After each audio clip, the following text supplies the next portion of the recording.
Afreximbank, the global Africa bank, calling Africans worldwide to unite under the banner of Global Africa, a potent force to respond to the challenges of the global economy, to unlock the prosperity we seek, to harness our resources and invest in instruments for our development. Together, we are stronger. Afreximbank, the global Africa bank.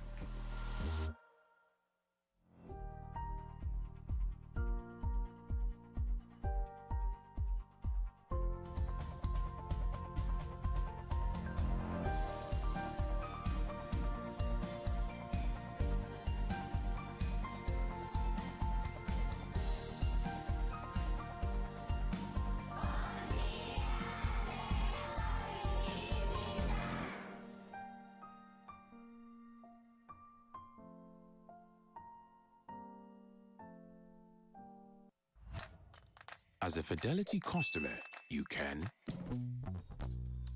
take your bank with you wherever you go on our mobile app and star 770# instant banking platform. Open up a world of opportunities and banking from anywhere without data or internet connection using the code star 770#. Need to transfer funds? No problem. Pay bills from the comfort of your home? No problem. Buy airtime and check data on the move. Account balance, account opening, and more. No problem. At home or on the go, our mobile app offers all the convenience of online banking, as well as being able to apply for fast loans and earn loyalty reward points. Fidelity Electronic Banking. Take your bank with you wherever you go. We are Fidelity. We keep our word.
Afreximbank, the global Africa bank, calling Africans worldwide to unite under the banner of Global Africa, a potent force to respond to the challenges of the global economy, to unlock the prosperity we seek, to harness our resources and invest in instruments for our development. Together, we are stronger. Afreximbank, the global Africa bank.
Hello.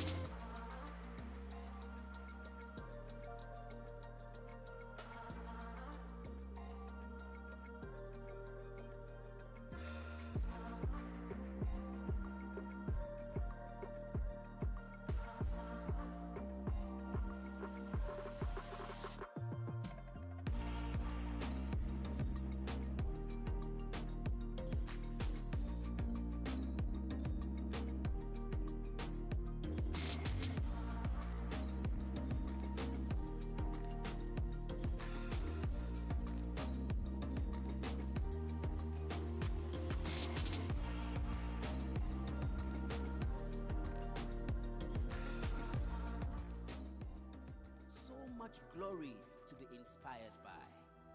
Don't fail.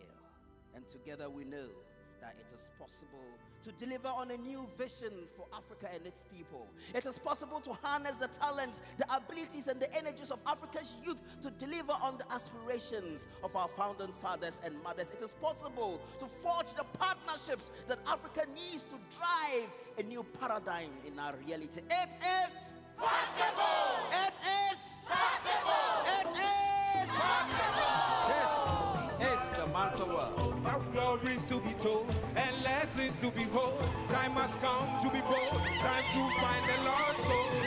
Food for the mind and soul.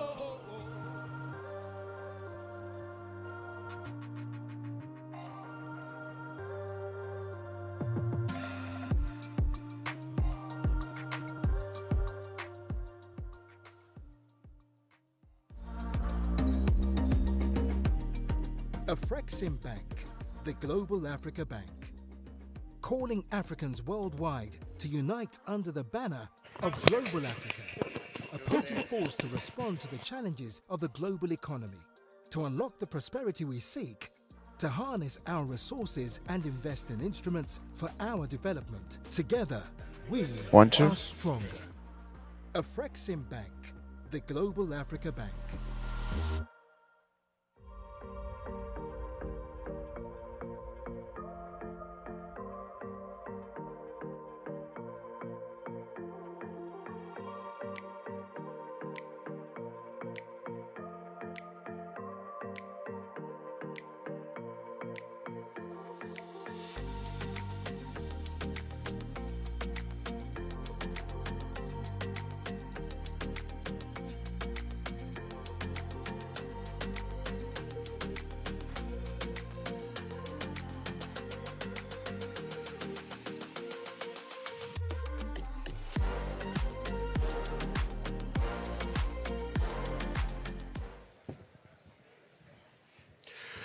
Good morning. Okay, I'm going to try that again. We're Africans and Caribbeans. We have call and response. Good morning. That's right. That's more like it. Welcome back. Welcome back to day 2 of the 31st Afreximbank annual meetings and the 3rd AfriCaribbean Trade and Investment Forum. Again, my name is Mark Edo, and I'm going to be your, traffic warden for the next day or two. We have simultaneous interpretation, remember, in English, French, and Portuguese. So if there are any languages there that you're not conversant with, just grab a headset. Your safety and your comfort is our priority. So please, if you get an opportunity when you go out, there are screens outside in the lobby that explain the security and safety procedures. We're making history here today in beautiful Bahamas. This is the first time the AAM and Active are taking place as one event. It's being held under the overarching theme, Owning Our Destiny, Economic Prosperity on the Platform of Global Africa. We had an amazing day yesterday, and just to recap on some of the highlights, we put together a short video. Could you roll that one, please?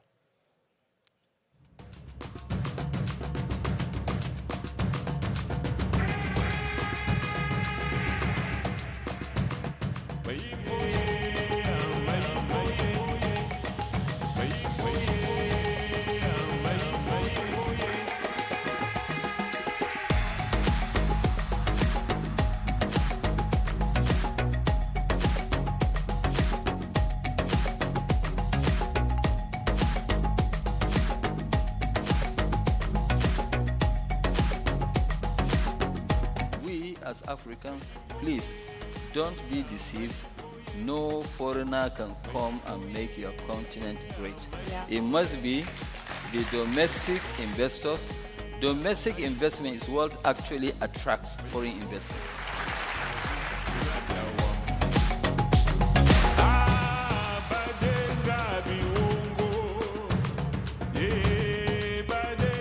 Of course, the Emmy, the Grammy, the Oscar, the Tony Award-winning actress, Viola Davis. It is up to leaders to go up there and bring the storytelling to you so you can open your mind and be moved by the fact that that's me on that screen. That's who I am. And that gives you the courage to go out there in the world and to forge a path that is authentic. That's the power of art.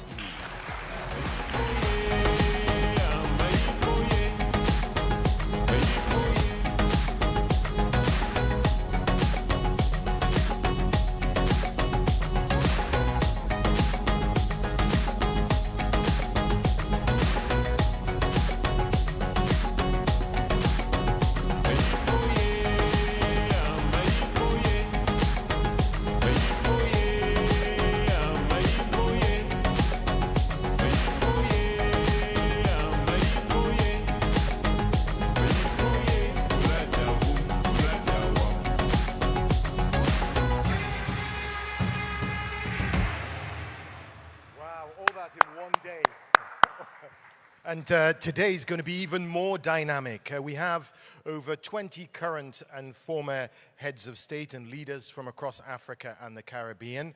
That's later in the show, including the Prime Minister, of course, of Bahamas. And you saw Mia Mottley of Barbados getting off her plane there. There'll also be other numerous African and CARICOM heads of states, government ministers, high-profile speakers, including central bank governors, CEOs, captains of industry, members of the academia, celebrities, and much, much more.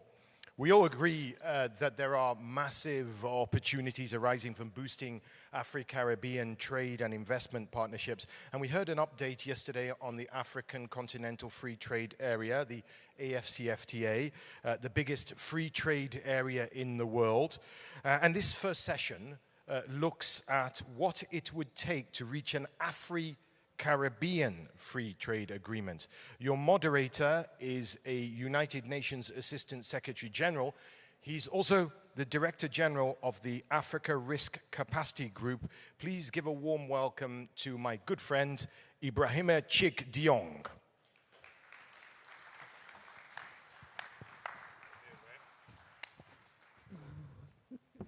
That's it.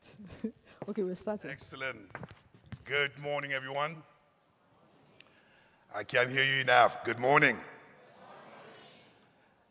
That was my wonderful friend, Mark Adu, the best in the business.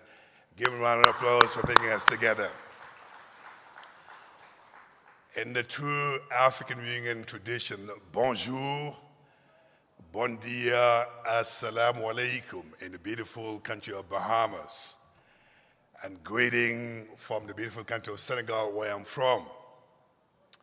Now, the mere fact that we're here today from all over Africa, it is indeed the testimony of our commitment and our dedication to making sure we actually forge the partnership between our two regions. And I could not think of a better topic than trade as an opportunity to make sure that we can bring the best out of our two regions to make sure we can develop not only our countries, but also seize the opportunities. Now, to get us started from this conversation, I am delighted to invite on stage the AU Commissioner, Mr. Albert Muchanga, who is known for his passion and dedication to trade all over Africa, who is the Commissioner of Economic Development, Trade, Industry, Tourism, Mineral, you name it, so many sectors that are important to Africa. To set the scene of our conversation before I bring in our speakers on stage for something which is expected to be an exciting conversation about what would it take to build an Afro-Caribbean trade platform and agreement. So we will have the conversation about policy, regulations, feasibility, so we can all work with here with some great recommendation about what would it take to make it happen. So without further ado, join me with a big round of applause as I invite Commissioner on stage to set you going so we can get the conversation going. Thank you, Commissioner Muchanga.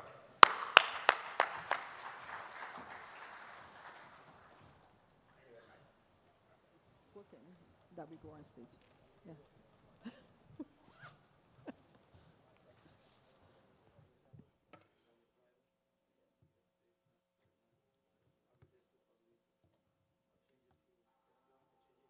Oh, that's yesterday.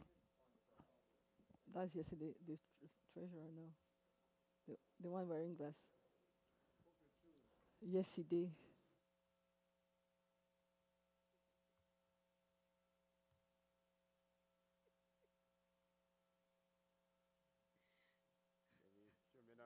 Minutes. I'm opening the computer. But she came because she wanted to watch me speak.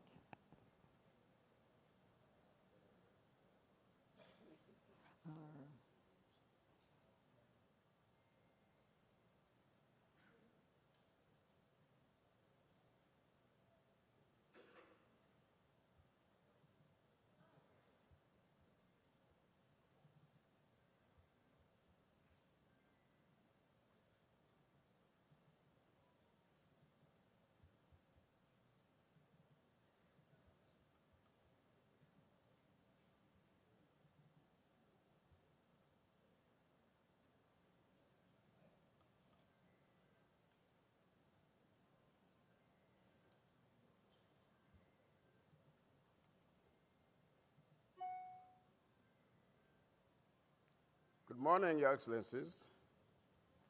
I greet all of you this morning.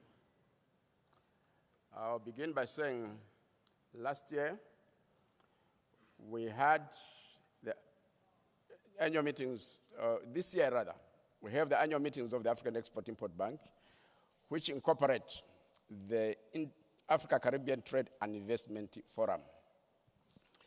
And we had the first Africa-Caribbean Forum, which met in September 2022 in Bridgetown, Barbados.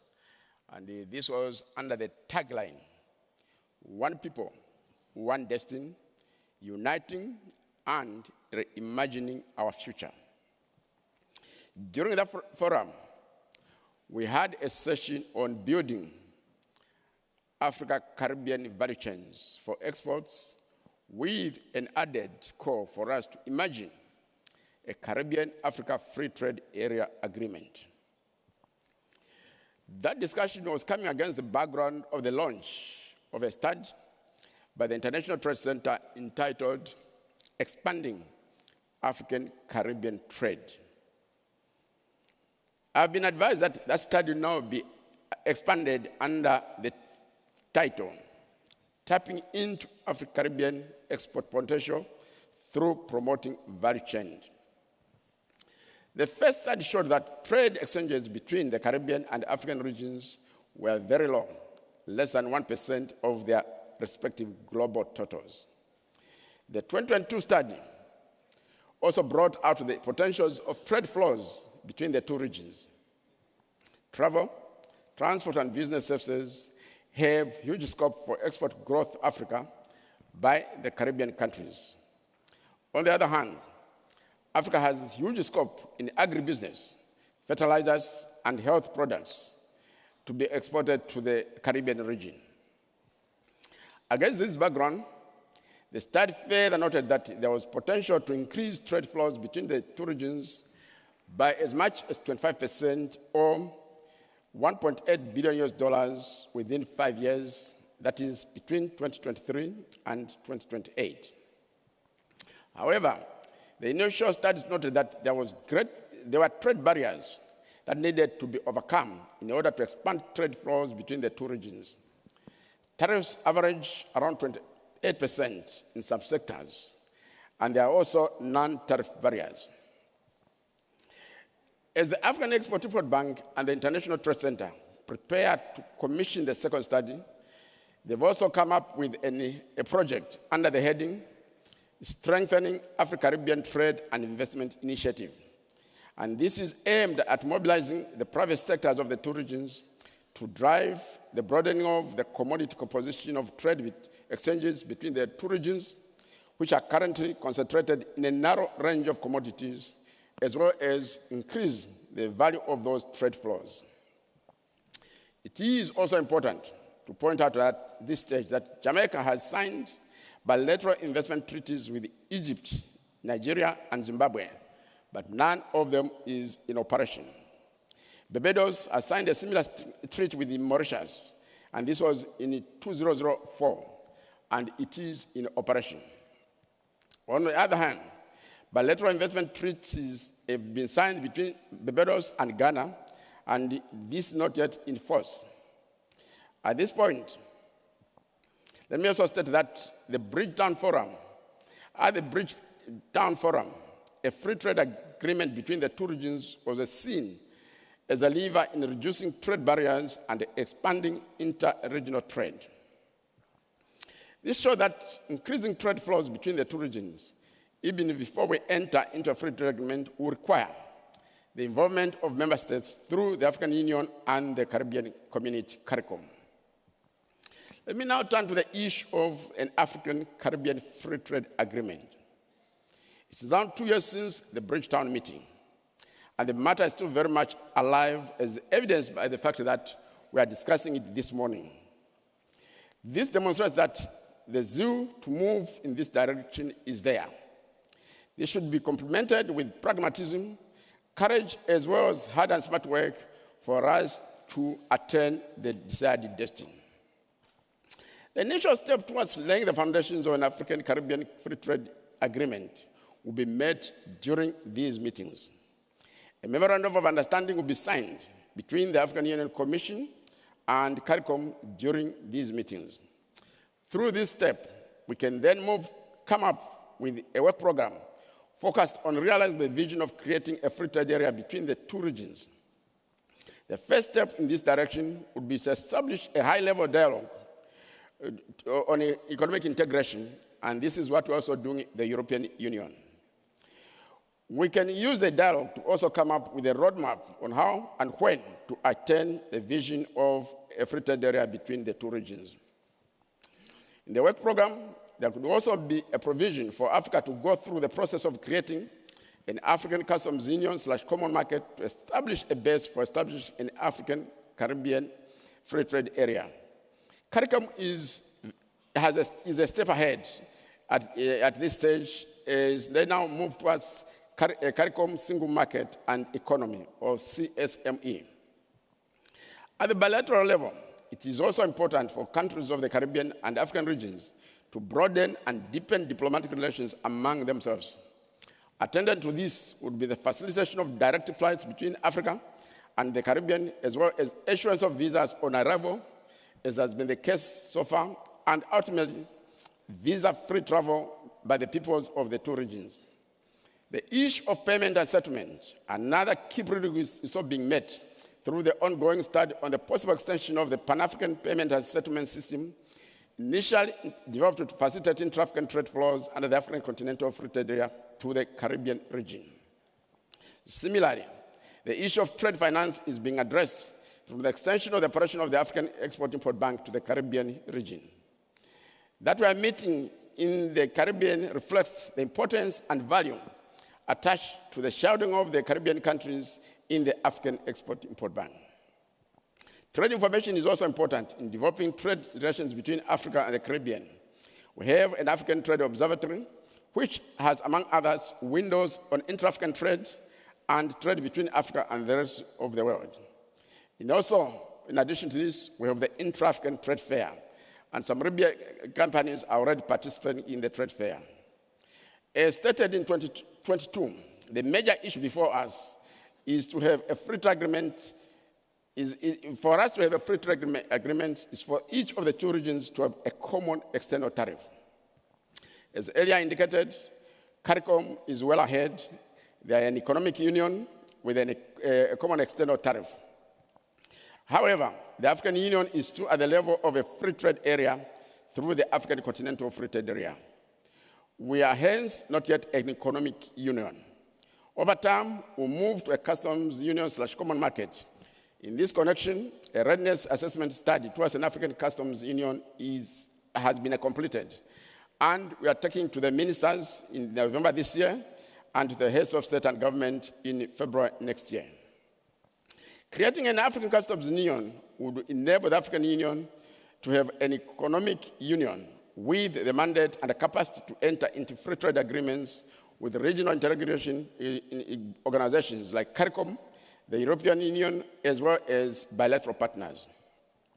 Removing technical barriers to trade will also be a key component of moving towards an African-Caribbean free trade area. On the African side, we'll be rolling out in November this year the Made in Africa Guide. We shall share the guide with CARICOM Secretariat when it is rolled out. Before I conclude, let me briefly touch on 3 key issues which are building blocks on the African side in positioning ourselves to create a free trade area with the Caribbean. And they also came up in the discussions yesterday. These are issues of credit rating, a single African currency, and high and sustained rates of economic growth.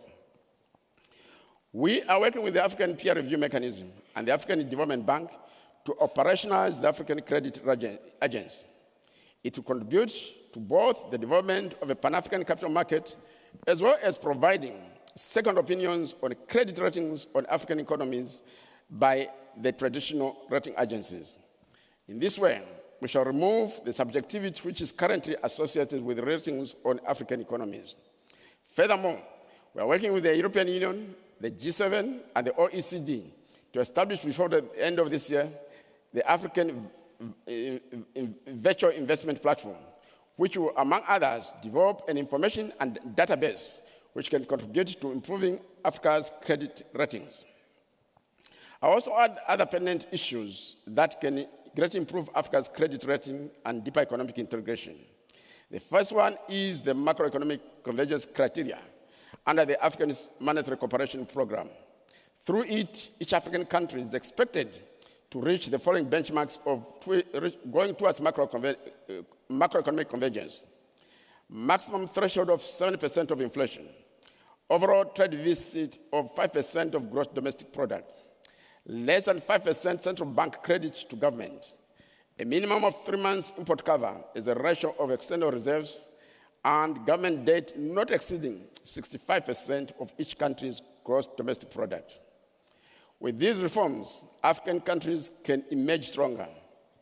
And as part of the process of macroeconomic convergence, we are in the process of creating an African Monetary Institute to oversee implementation of the macroeconomic convergence criteria.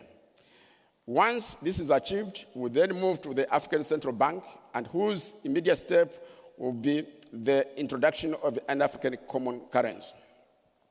With respect to high and sustained economic growth, we are collaborating with the African Development Bank and Outer NEPAD on drafting a strategic framework on key actions to achieve inclusive growth and sustainable development in Africa.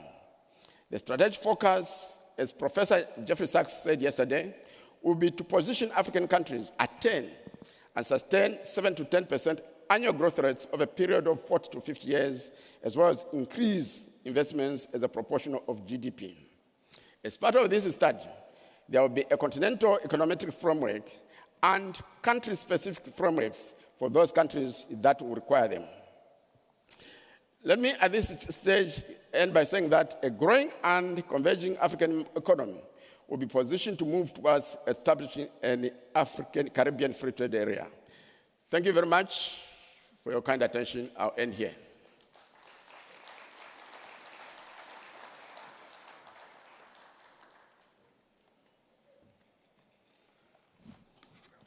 Okay.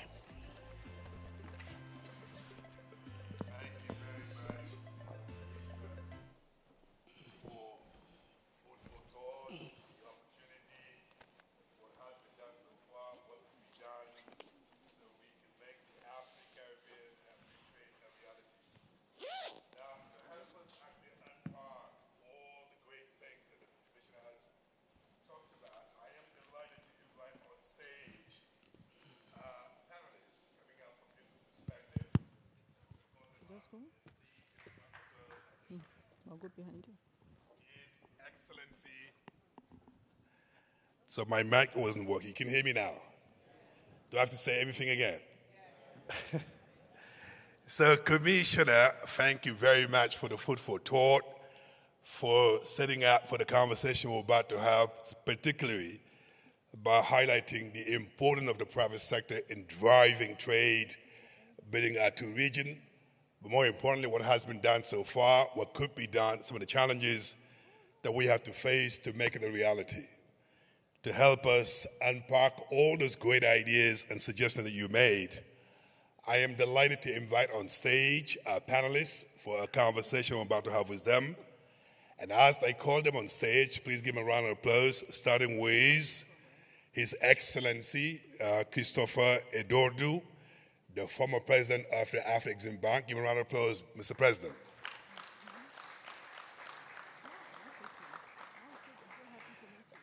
Mrs. Pamela Koch-Hamilton, Executive Director of the International Trade Center,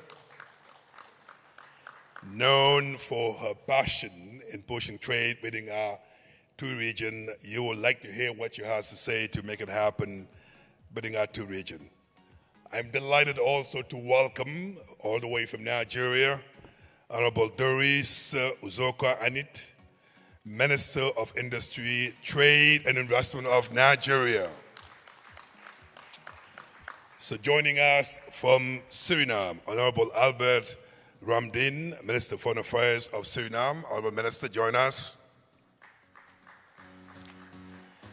And last but not least, joining us online, His Excellency Dr. Didacus Jules, Director General of the Organization of Eastern Caribbean, joining us. All right, so the way we can actually break this conversation is to actually four parts. Number one, we're going to start getting the African perspective, obviously the Caribbean perspective as well. But we are delighted to have actually with us two ministers. We're going to bring in the ministerial perspective as well. And obviously, we'll get the global perspective from our dear sister, Pamela. So, Mr. President, I'm going to start with you because you have the historical perspective. You really have the fortune of being involved in bringing Afreximbank where it is today. So trade is something you've been doing for a number of years. Just walk us through in the journey that you've taken to get to where we are today in making sure in convincing policymakers in Africa that trade matters, but more importantly, we can be stronger coming together as a continent as opposed to doing things separately. Mr. President. Thank you. I hope I don't hear you too well, but what Ambassador Musanga said this morning is extremely provocative when it comes to economic integration in Africa.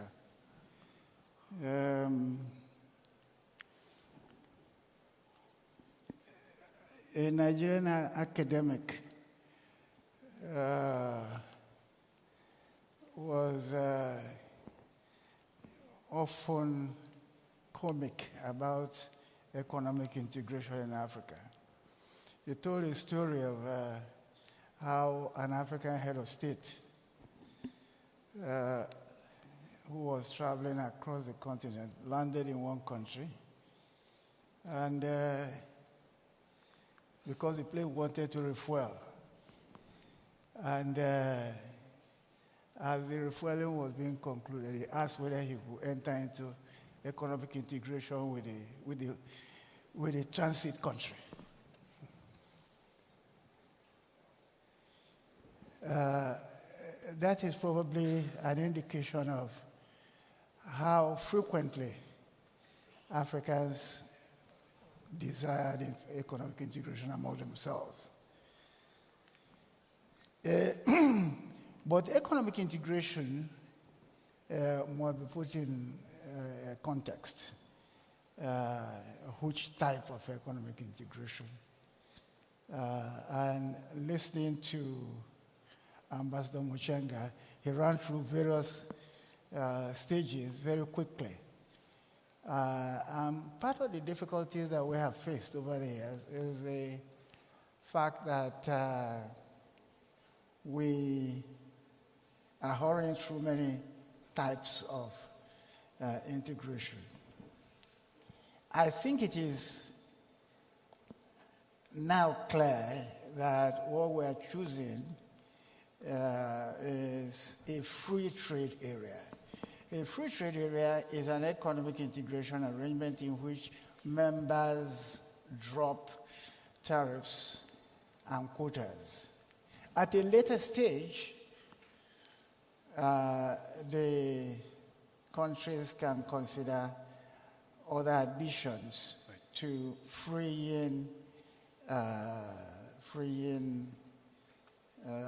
trade among themselves to form, for example, a customs union in which members will have a common external tariff.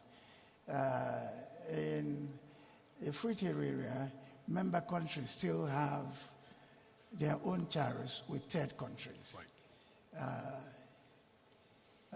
In Ambassador Buchanga's background presentation, he talks of a common external tariff almost immediately.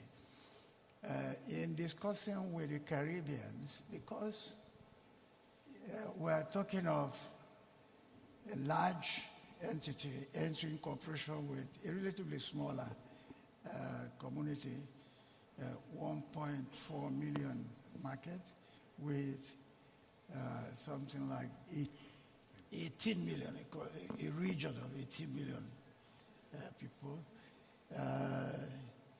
It may be appropriate to go slowly and go from common market to other forms of integration and allow the smaller partner to digest what is being fed to them.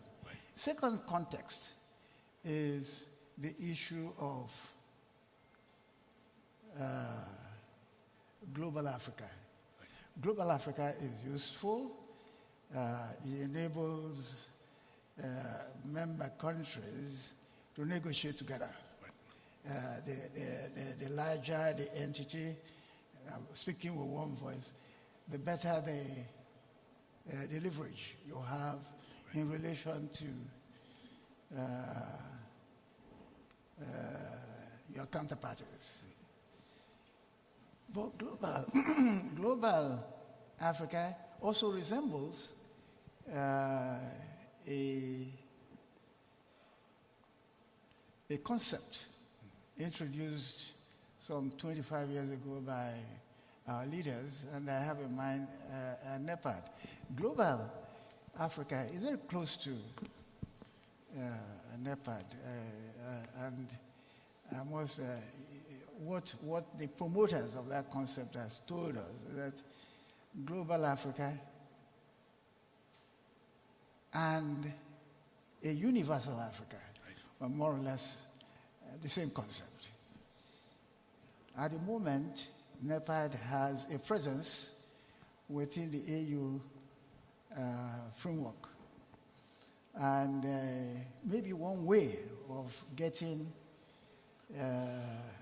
Global Africa with a financial component led by Afreximbank's drive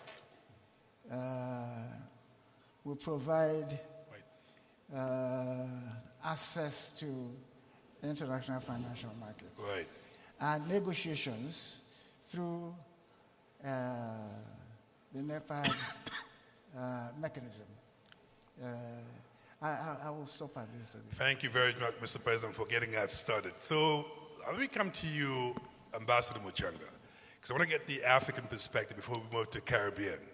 I'm going to challenge you a little bit because you've talked about a lot of things about agreements that have been signed, have not been enforced bilaterally.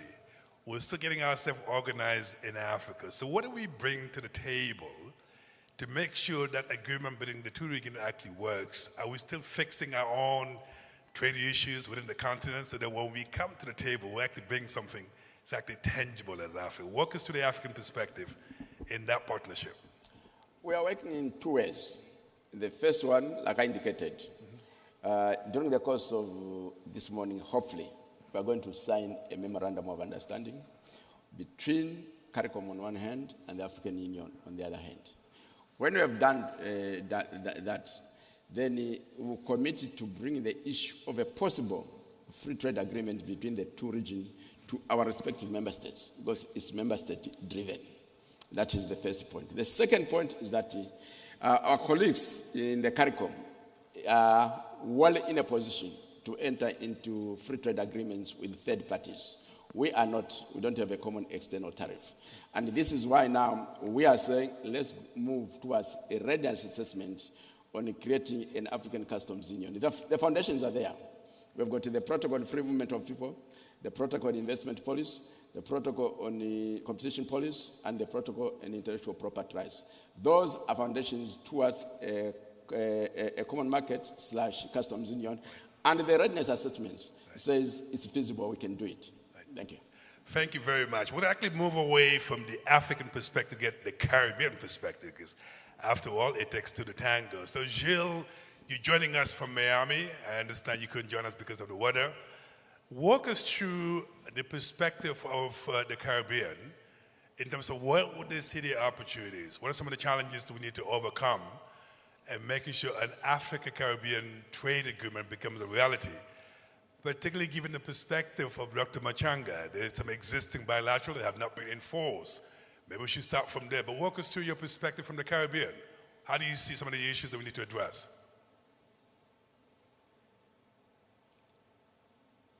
You may be on mute. Go ahead. Oh, are you referring to me? I wasn't hearing you very clearly. Yes, Dr. Gilles, I am referring to you, so walk us through your perspective. Did you hear the questions? Are you hearing me clearly? We are referring to you, and I ask you a question. Do you want me to repeat the questions? Can you hear us? Are you hearing me clearly? Because I'm not hearing. All right, so what we're going to do, we're going to fix the technology and come back to Dr. Gilles. In the meantime, let me get different perspective. We'll come back to you after you fix that. Well, let me now get the perspective of the ministers on the panel. We're lucky to have two ministers from Africa and from the Caribbean. Let me start with the Minister of Foreign Affairs of Suriname. All the ministers, for this agreement to work, we need policy, we need regulation, we need political commitment. From where you sit as a minister, where do you see not only the opportunities, what are some of the challenges we need to address to make it a reality? Up to you, Honorable Minister. Thank you very much, and good morning all. First of all, I think in the context of what is happening in the world today, with all the fragmentation, the strength of multilateralism, or even maybe the weakness of it and the failure in many instances, we need to seek to work together. There is no other choice, in my view. We need to work together. And I think an almost natural position to take is that African countries and the Caribbean at large should work together for different reasons. For reasons of political relevance, it is important that we share common positions and we can express them in different fora, whether it's the United Nations, whether it is the climate change stop, whether it is in Brussels. We need to work together. I don't see that happening enough in the different regions. It has political relevance as well because together we are a new force in the global architecture. And I think we have a changing global architecture taking place. It's evolving, and we need to be part of that. So I think a discussion among political leaders is critical. Now, that is one. The second one is we have a cultural, historical heritage which we share as a region, as CARICOM, most of us. And I think that must inspire, from a policy, political perspective, that collaboration. It should underpin that. Right. The third point I'd like to make very quickly is let's be realistic in this endeavor. Both regions, as we have heard, are undertaking integration efforts, the CSME in the Caribbean and other trading platforms in Africa.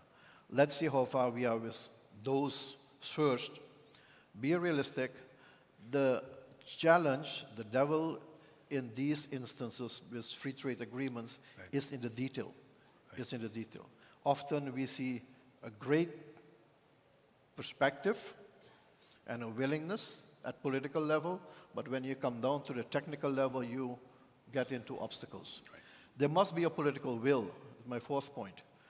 A political will to remove obstacles to trade. Trade barriers is not an easy task. We can see that within the CSME itself and in other trading relationships which we have. So we have to translate that political will into also that technical resolve-oriented, resolution-oriented approach to find solutions to those. Two other points. We need to connect people. I always believe, and I'm happy that earlier discussion, or at least a statement was made about connecting the African region with the Caribbean. At this point, if you want to come to our region or we go to Africa, we have to go through either New York or Miami or Europe. It's incredible. There is no direct connection. Very few, possibly. That has to increase because people-to-people communication will make trade easier and investment flows easier. It will create trust. And the last point is, we need to connect our private sector more. This is a great opportunity, and I'm very pleased with the Afreximbank doing this for the third time in the region. Maybe next time it should happen in Africa and bring the Caribbean private sector to Africa because we need to learn from each other much more. But we need to connect the private sector because there are great opportunities. The only thing is we don't know about this. So these are a couple of points which I like to make as a context. Why it is relevant, I don't think there is a doubt there. It is relevant, we must work together, and it's a natural partner. Secondly, we have to be realistic in terms of how we want to go about it. Last point, let us not develop new mechanisms for negotiations. We have negotiating platforms. I'll give you one, and I'm not suggesting that absolutely, but the OACPS in Brussels, the African Caribbean Pacific Organization, is a platform that could be utilized because they meet on a regular basis. It's seemingly set up to have a communication with the Europeans, but why don't we use it to our own benefit as we already meet and have African countries and Caribbean countries at large speak to each other about these things. So I think we have mechanisms to start that discussion which we need in terms of bringing ourselves together. Excellent. You. So excellent, important to have a political commitment, connect the people, connect the private sector, and use our existing platform to negotiate, we can move it forward. Now I'm going to move away from the Caribbean and get the perspective of Minister from Africa, in this case of Nigeria. So Honorable Minister, you heard what your colleague said. What else would it take to make it a reality so that our two regions can actually be trading? Where do you see the opportunity? What are some of the challenges in terms of policy, negotiation, and so on? Give us your perspective from Africa. Oh, thank you very much. To develop the African Caribbean Free Trade Agreement, it will require a multifaceted approach. There are multiple stakeholders involved, and we have to define clearly the roles of everyone. The role of government, the role of the private sector, the role of the international development communities, the role of the civil society. Very important. So there has to be a multi-stakeholder engagement that will address all the different issues. When we have that focused discussion, and it is inclusive, and inclusive enough to listen to all the diverse opinions and take in all of these opinions in the negotiation, that's the first step to breaking some of the barriers. Because you're going to see a lot of barriers from protectionism, barriers from nationalism. All of these are already existing. Like the foreign minister mentioned, we've seen multilateralism develop, we've also seen it collapse. But that inclusive dialogue is one of the steps. Strong political will from the political leaders. The African Continental Free Trade Area Agreement is successful today because the leaders of the African Union put their political weight behind it to make it work. We need to see the same thing to make this happen between the African and the Caribbean countries. We have to also be very clear about how we develop communication, infrastructure development. Like he mentioned, there's no direct flight. There are visa restrictions. We don't have direct trading routes. Right. However, this is what the partnership is supposed to be doing, opening up the trading routes, developing market access so that there's free flow of goods. Either it's through the sea, so we need to build seaports, airports, roads, network infrastructure, digital infrastructure for communication to happen. All of those infrastructure have to be developed. Strong policy framework. There are lots of different trade policies we need to harmonize and make sure that they align, including the different agreements we have either continentally or regionally or globally, even bilaterally. Make sure that these policy frameworks align to make this happen. Right. Then, now coming down to different things that will help to incentivize the private sector to even participate, because this whole agreement and trade is actually between private sector. There's a G2G component, there's a G2B B component, and then there's a B2B component. But the major drivers, more than 80%, will be the private sector. Right. The private sectors need to be incentivized. That's where I listened to the commissioner talking about the discussions and various discussions of increasing access to finance and credit. We're talking about credit ratings and all of those other things that come into increasing finance. Having development agencies facilitate and support the development of infrastructure and even the framework for developing and supporting that trade to happen. Making sure that there's also the removal of tariffs and non-tariff barriers to trade. Right. However, doesn't mean that we also do not make sure we protect the infant industries, because that's going to be an area of challenge. Right.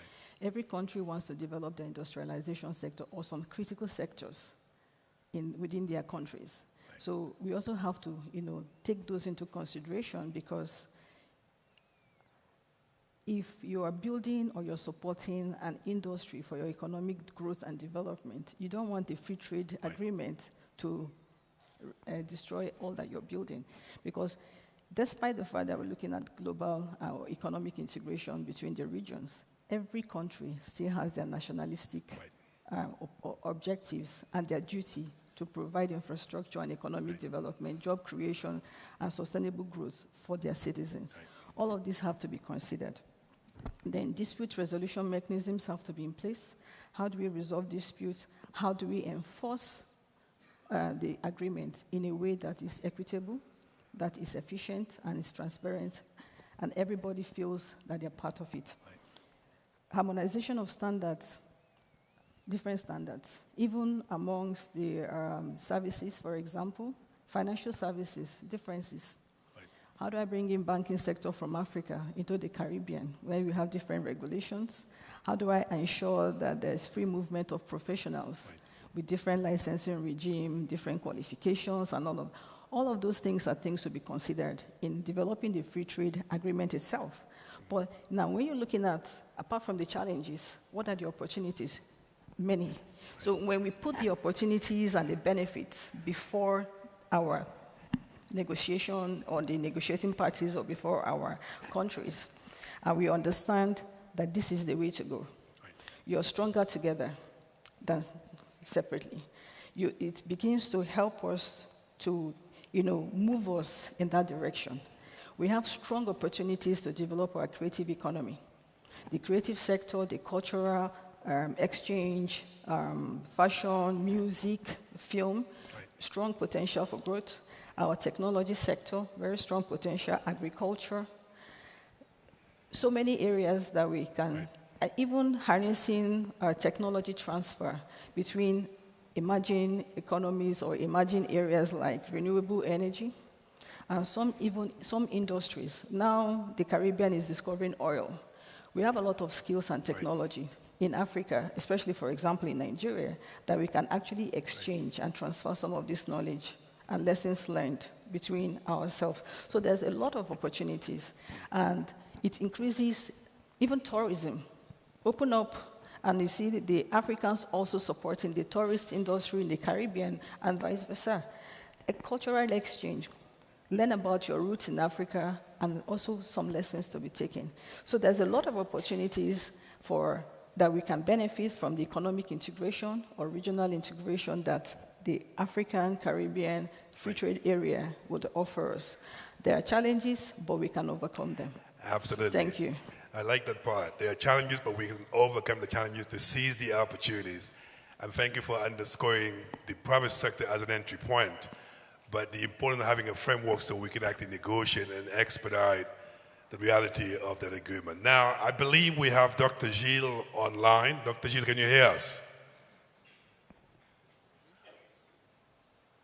Dr. Gilles, can you hear us now? If you're on mute, so we can bring in the Caribbean perspective. I can hear you. Can you hear me? All right. So we've heard, as I say, the African perspective, the minister perspective. From where you sit in the region, where do you see the opportunities? What do we need to do very fast to seize this opportunity so that we can make the Africa-Caribbean trade agreement a reality? So over to you, Dr. Gilles. Yeah, I think all of our colleagues on the panel, have spoken to some of the essential things that need to be done. I want to start by just a general framing, a sort of ideological framing of the opportunity. And my sister from the Caribbean, Pamela Coke-Hamilton, in her role in ITC and also previously in the Caribbean, has always spoken about the opportunity of trade to move beyond aid. And we as new post-colonial societies have been weaned on this basis of expecting aid and seeking aid, but trade is really the basis for prosperity. And when we look at the opportunities, we see that the current value of Africa-Caribbean trade stands at approximately $1.5 billion US. Of the total exports of CARICOM countries, which amount to 18.8 billion, Africa's share only represents about 4.4% of that. So just in terms of the opportunity to change the geopolitical and economic nexus, there are huge opportunities in there. The other thing about it is that we have to, as has been said before, the political will is essential, but beyond the political will and from the interventions made before, we can see that there's a great deal of painstaking work that needs to be done to put in place the architecture and the machinery that would enable this thing to work smoothly. We see huge opportunities in there.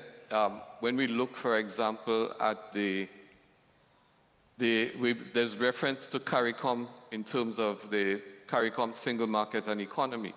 As Director General of the OECS, when I look at the OECS itself, even within the CARICOM nexus, we are much smaller than some of the larger CARICOM countries. And so in the context of Africa, we are really micro-states. The entire Caribbean itself is much smaller than the continental scope of Africa. And that is why we need to ensure that we position ourselves optimally for engagement in Africa.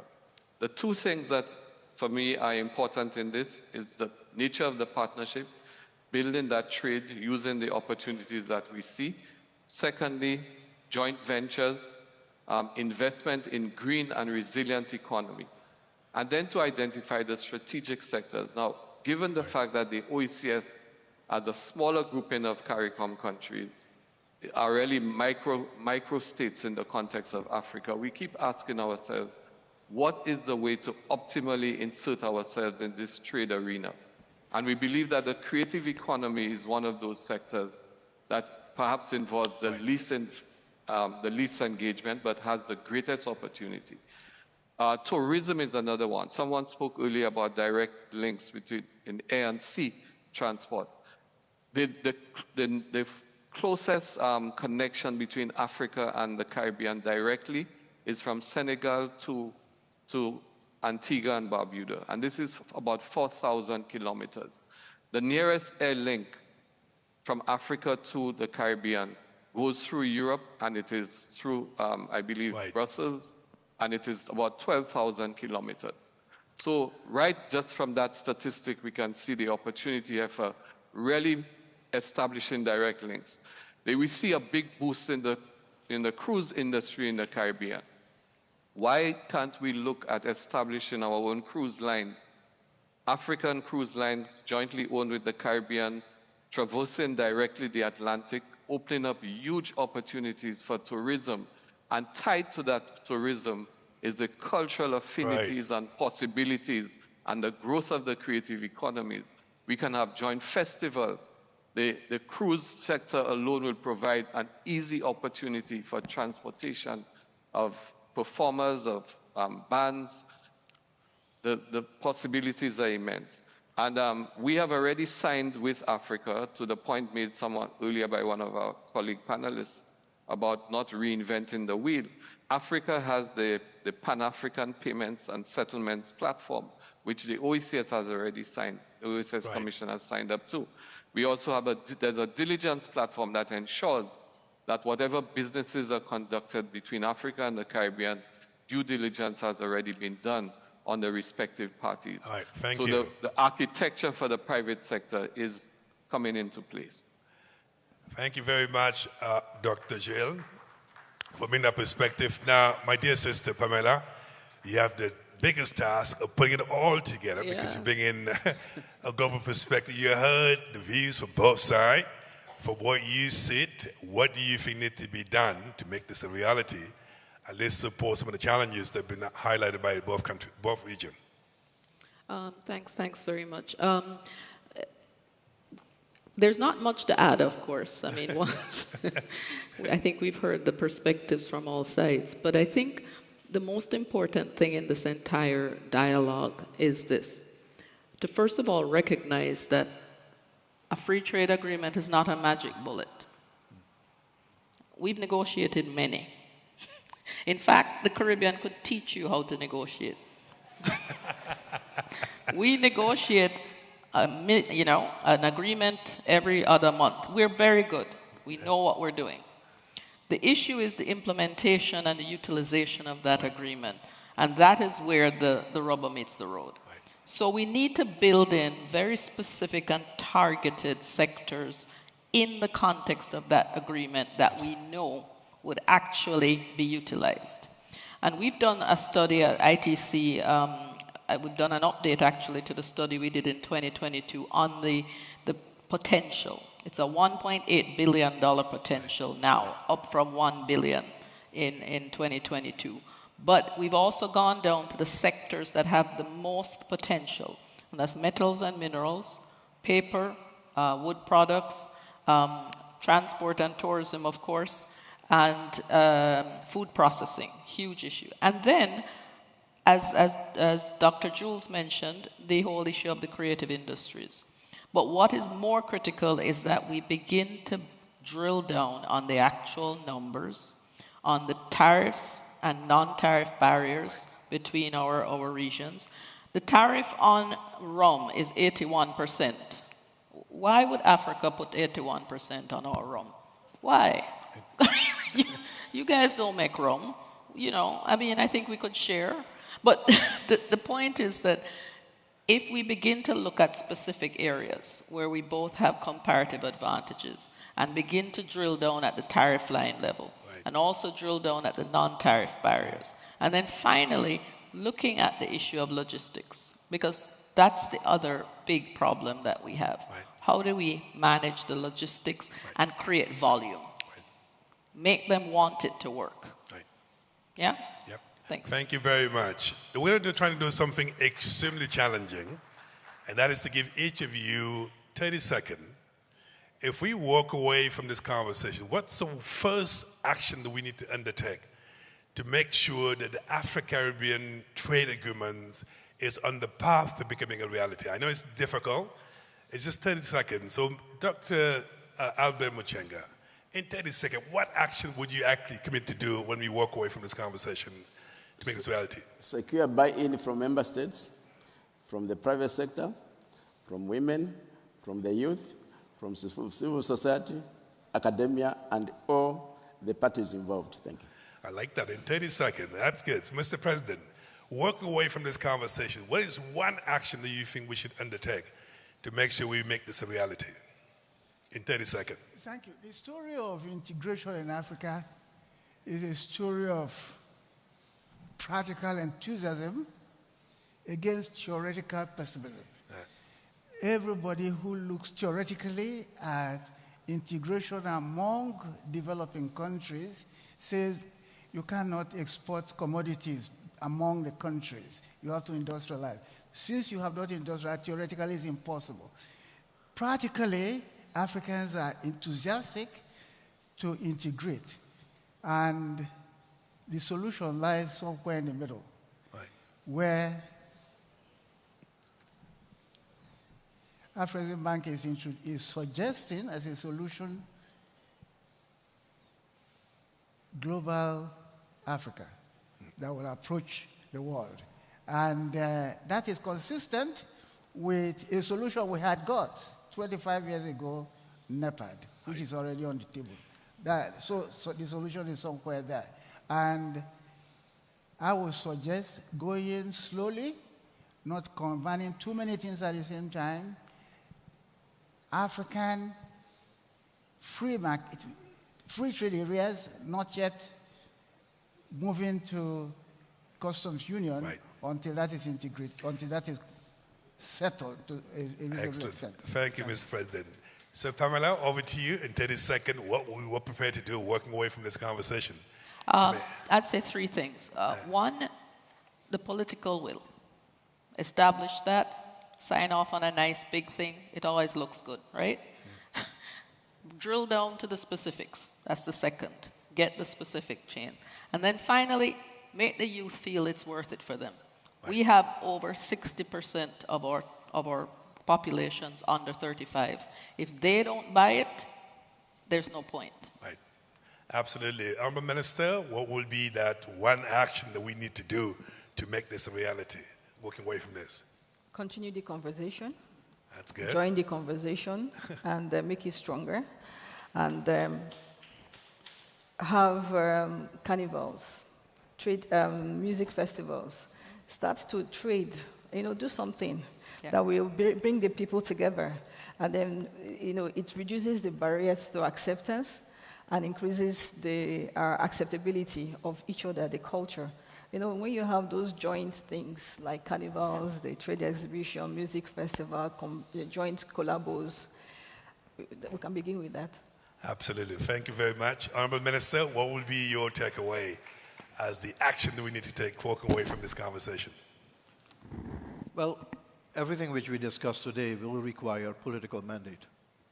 And for that, I believe we need, as soon as possible, a well-prepared document outlining the scope of this endeavor, and then present that to a summit of African leaders and Caribbean leaders, and receive the mandate there with the timeline and the roadmap to execute, and the rest will follow.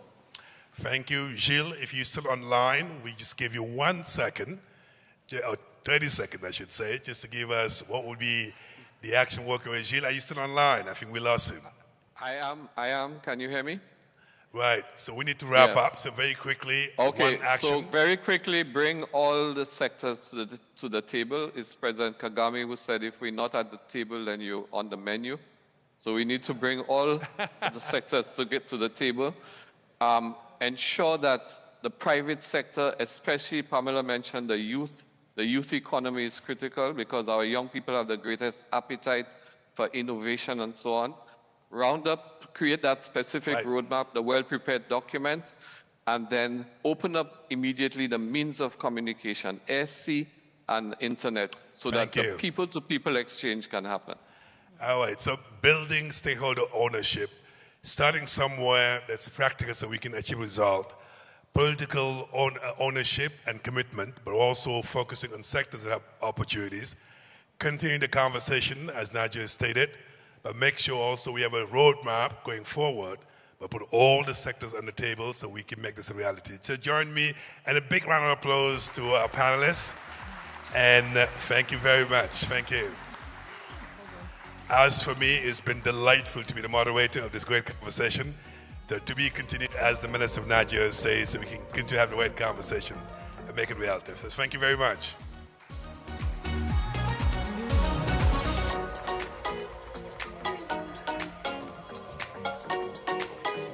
One more round of applause for a great panel and a great moderator, Ibrahim Sheikh Diong. Now, quickly on to the next session. We're going to move very rapidly on. We know we need billions of dollars in finance to finance the future that we want. Without a doubt. Who's going to finance those energy projects, for example? So this next session asks important question. What's the role of the various institutions when it comes to financing trade, financing infrastructure, financing exports? What's the role of development banks versus export credit agencies?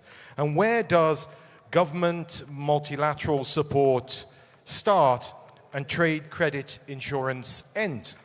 Well, the next session is called Mobilizing Development Financing for Africa's Industrial and Trade Infrastructure, the Role of Multilateral Development Banks and Export Credit Agencies.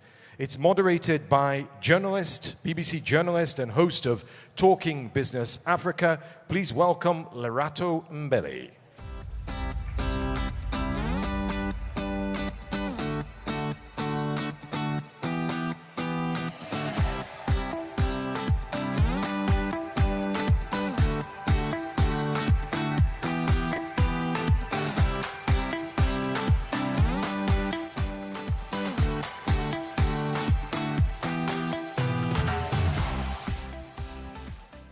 Your Excellencies, ladies and gentlemen, thank you very much for your time. As Mark has ably introduced our panel, we are talking about how to mobilize resources from multilateral development banks towards the industrialization of Africa. I think it's a moot point, but an important one to remember. It was about 15 years ago when the then president of the African Development Bank went about galvanizing support for the funding of core infrastructure in Africa.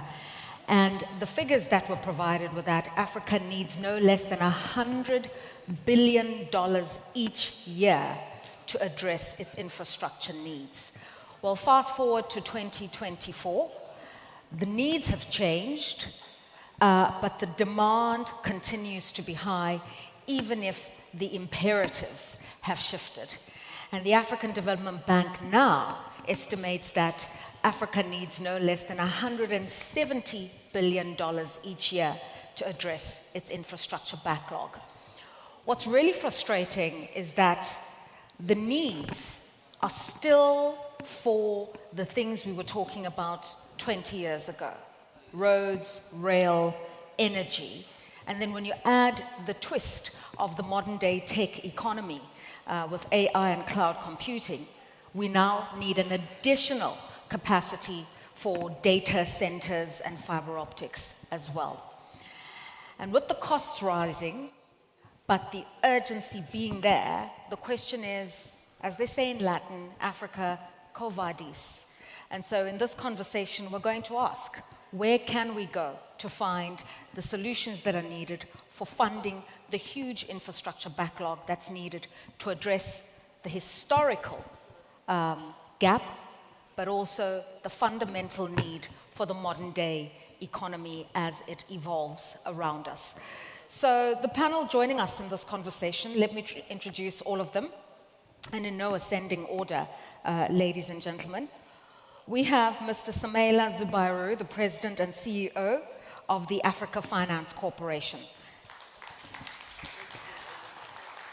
We also have Dr. George Elombi, the Executive Vice President for Governance, Legal and Corporate Services at Afreximbank. He could get an applause too. We're also joined by Ms. Vivienne Yeda, the Director General for the East African Development Bank. We have His Excellency Engineer Hani Salem Sombol, the CEO of the International Islamic Trade Finance Corporation, a member of the IBD Group. And we also have Mr. Kwamina Duker, the Chief Executive Officer of the Development Bank of Ghana. And finally, we have Mr. Rodinel Suma, the CEO of the CARICOM Development Fund.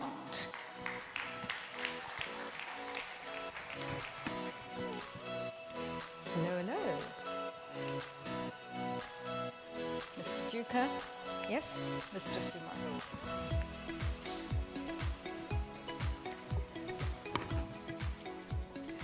I almost feel like Vivian deserves an applause of her own.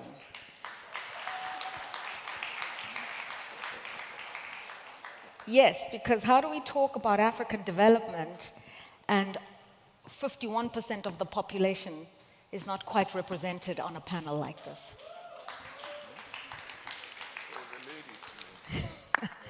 We really need a gender parity issue. Okay, let me start off. I'm going to ask focused questions just regarding each DFI MDB, just so that we find out what you are doing to unlock capital and what solutions you're offering, and then we can ask the broader macro questions as well. So let me start with you, Mr. Samela Zubaru, President and CEO of the Africa Finance Corporation, an organization established 17 years ago, is my understanding, so quite young. You're backed by many African sovereigns. I think that's a very important component of it. So the resourcing is coming from the continent itself.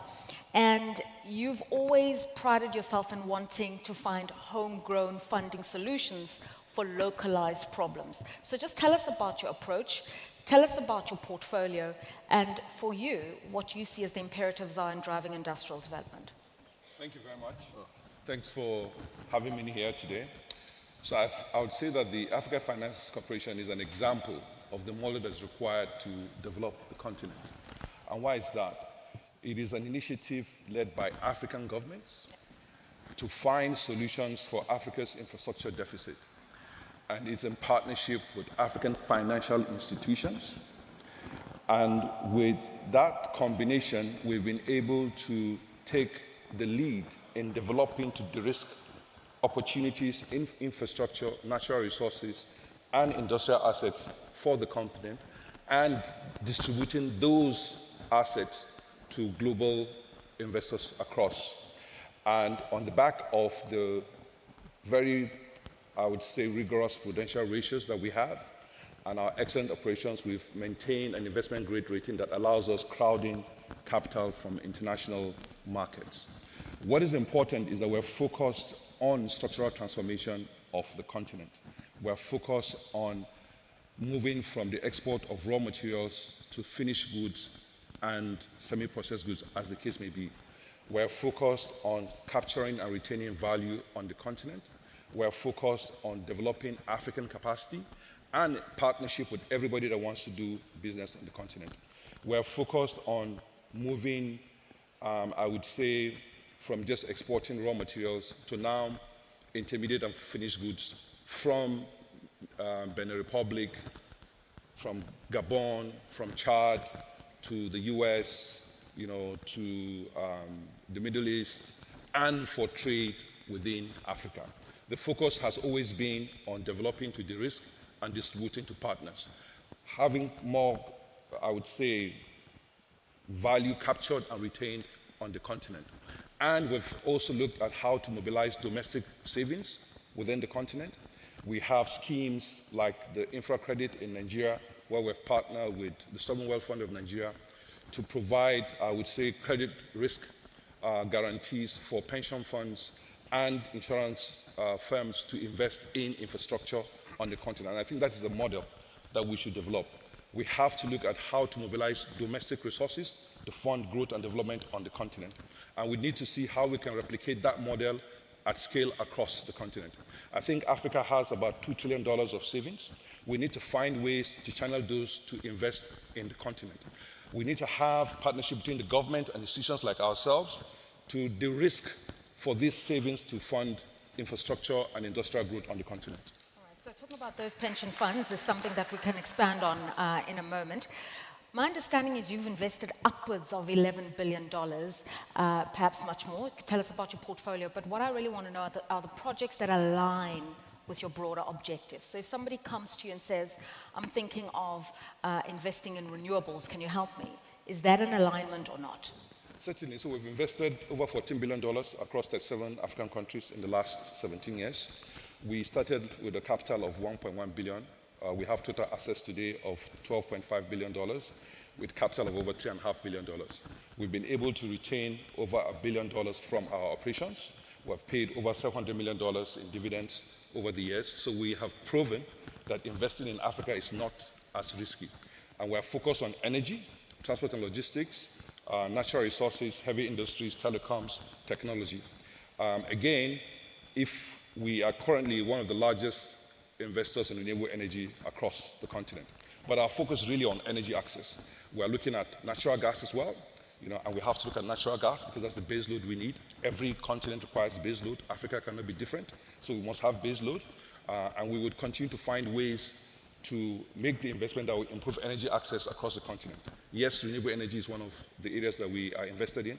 In fact, last year we commissioned a wind farm in Djibouti that provides 60% of the energy requirements of the country. One of our first investments was a wind farm again in Cape Verde, provides 20% of the energy requirements of the islands.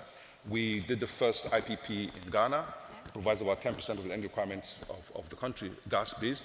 Currently developing a gas-based power plant in Senegal as well. So we really are focused on energy access for Africa. All right. Vivian Leria, let's bring you into the conversation. You're the Director General of the East African Development Bank. One of the sub-regional economic groupings is the EAC. And well, we've been told the gold standard very much on regional integration. If we want to look at how it's done well in Africa, look at what's happening in East Africa. Certainly on the trade and removal of trade barrier funds and the opening up of corridors. But the mandate of the East African Development Bank is that you really support enterprise development, especially at the SMME level. Tell us about the work that you do and why for you it's important that you unlock the potential of the merchant class, those small and medium enterprises. Thank you very much. The East African Development Bank, established in 1967, its main focus was to build an asset class of entrepreneurs within East Africa to trade in their countries and with each other. The African private sector is largely medium, small, and micro, with a very few large. And so we focus on the small and the micro, because we believe that is the bedrock of the economies of East Africa. We finance projects right from the startups, greenfields. We finance agriculture at scale because we believe that it provides a lot of job creation opportunities, but also has opportunities for backward and forward linkages, and including value chain development. The East African community is very vibrant, and there's a lot of entrepreneurship within the region, with goods and services moving across the border. So typically we are trying to play a catch-up. The entrepreneurs are much ahead of us and always looking for new ventures. Right. The funding requirements, therefore, is quite large. And because of the perception of risk, Africa risk, but even more so at the private sector level, the perception that the risk is very high, and particularly when it's a startup, and a startup in the agricultural sector. Yeah. So we focus in providing funding to the riskiest, or those that are perceived to be risky. And we also focus on bringing in that funding at the lowest cost possible. Right. So we leverage our credit rating, both in local currency and in foreign currency. We're able to mobilize resources cheaper than many institutions in our region. And we channel those funds at near cost to the private sector in order to enable them to not only just develop the projects, but also thrive and grow. My understanding is you're also funded principally by member states, but we're told just about 5 within that block. So they're carrying a lot of the heavy lifting. When we talk small, what do we mean by small? And how does that impact issues like capital adequacy and just being able to really stay afloat, stay liquid in funding these medium and small enterprises? So a substantial part of our funding is from the member states of the bank, but we also, as I said, leverage our credit rating, and we are a prolific issuer of bonds in local currency, because a majority of the micro, small enterprises require funding in the local currencies of the region. So we issue bonds, and we also borrow from bilateral and multilateral development banks. Cost and price, as I said, is fundamental to us.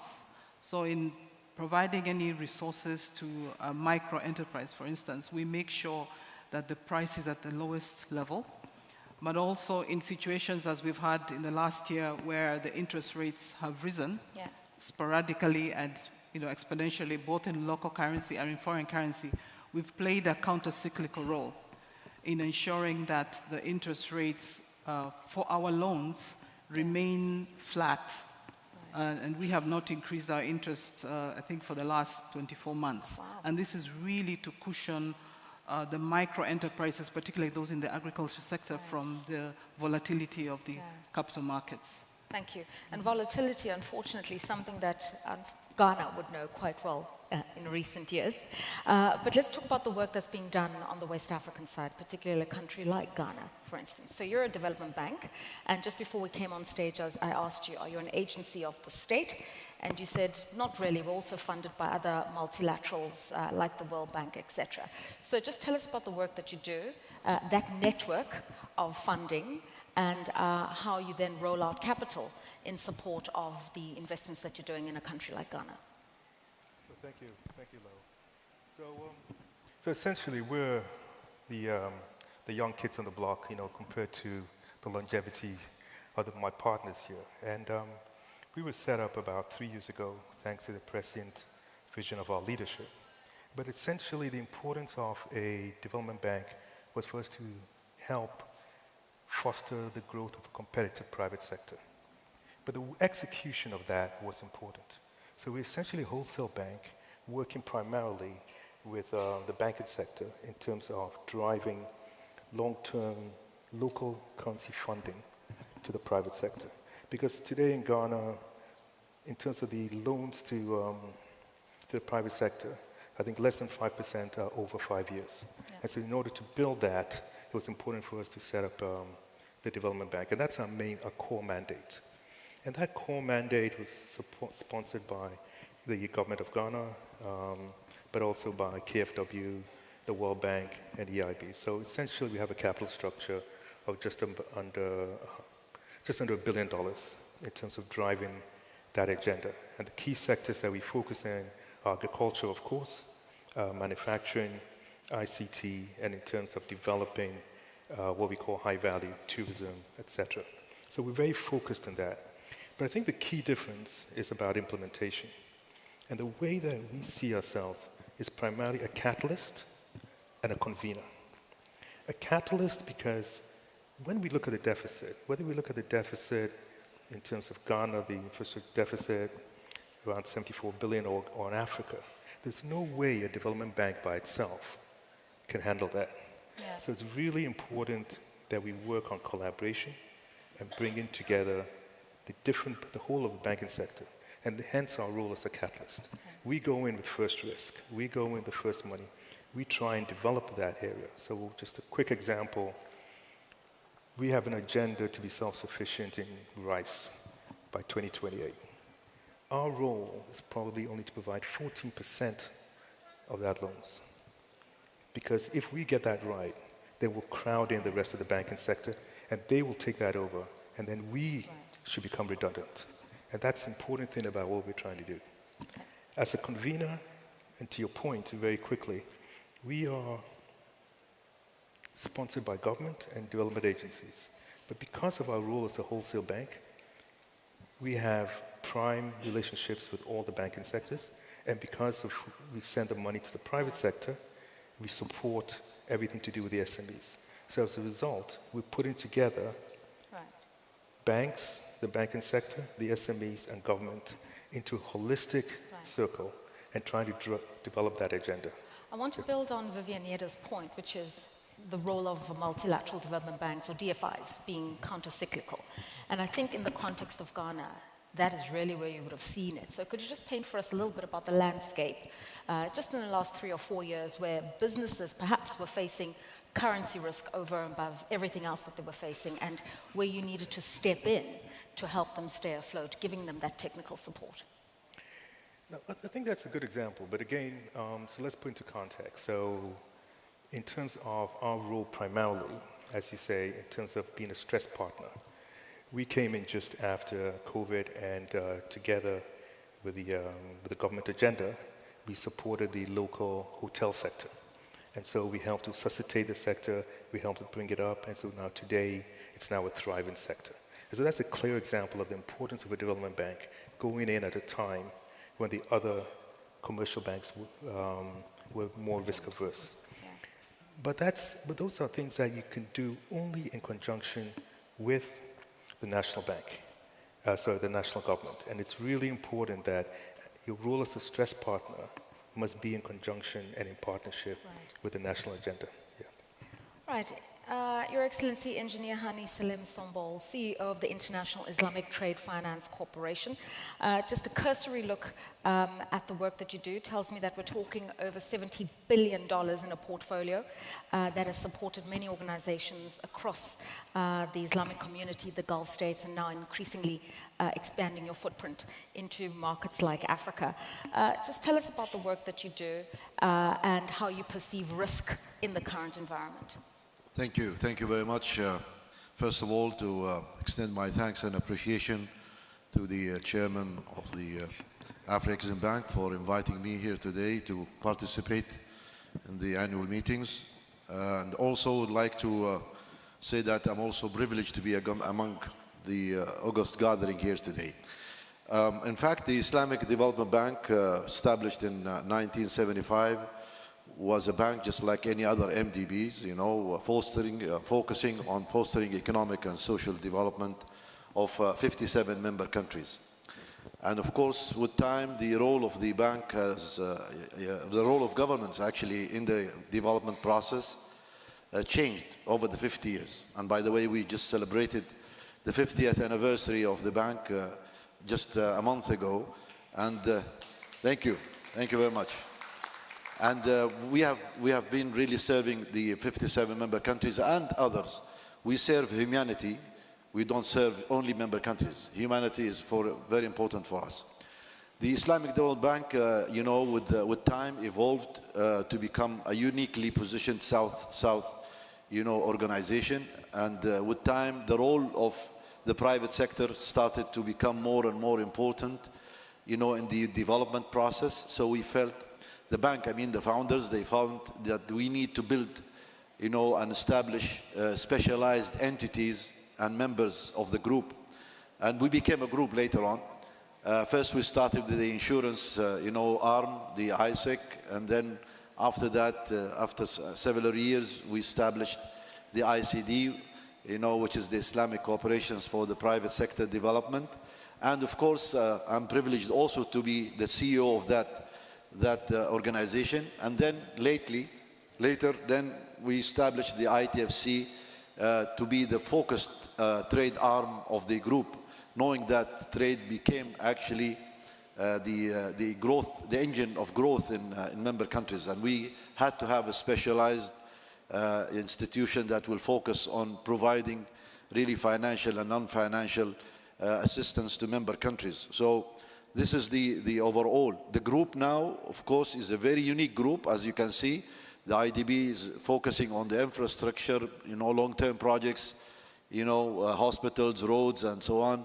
But also, we also focus on trade, insurance, and you have also the private sector in terms of providing equity, term finance, and also infrastructure, PPP, and all of this. We try to always synergize so that we'll have a greater impact on member countries together.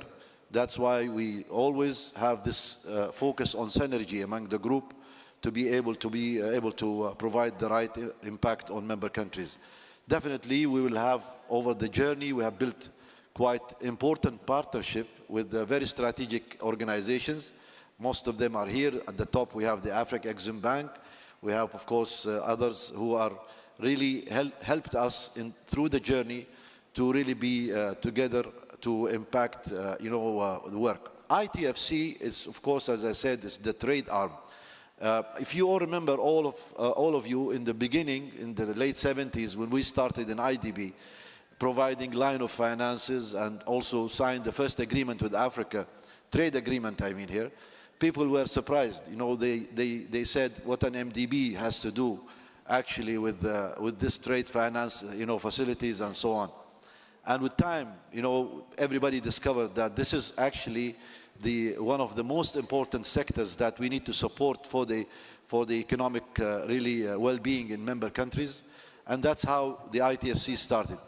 We felt from the beginning that we are not supposed really to be focusing only on financing. Financing alone will never give you all the impact that you need. You know, that's why we started really to think of how we have an integrated solutions for member countries, especially you know, in the area of development, in the area of capacity building, in the area of bringing knowledge through what is called reverse linkages, and so on.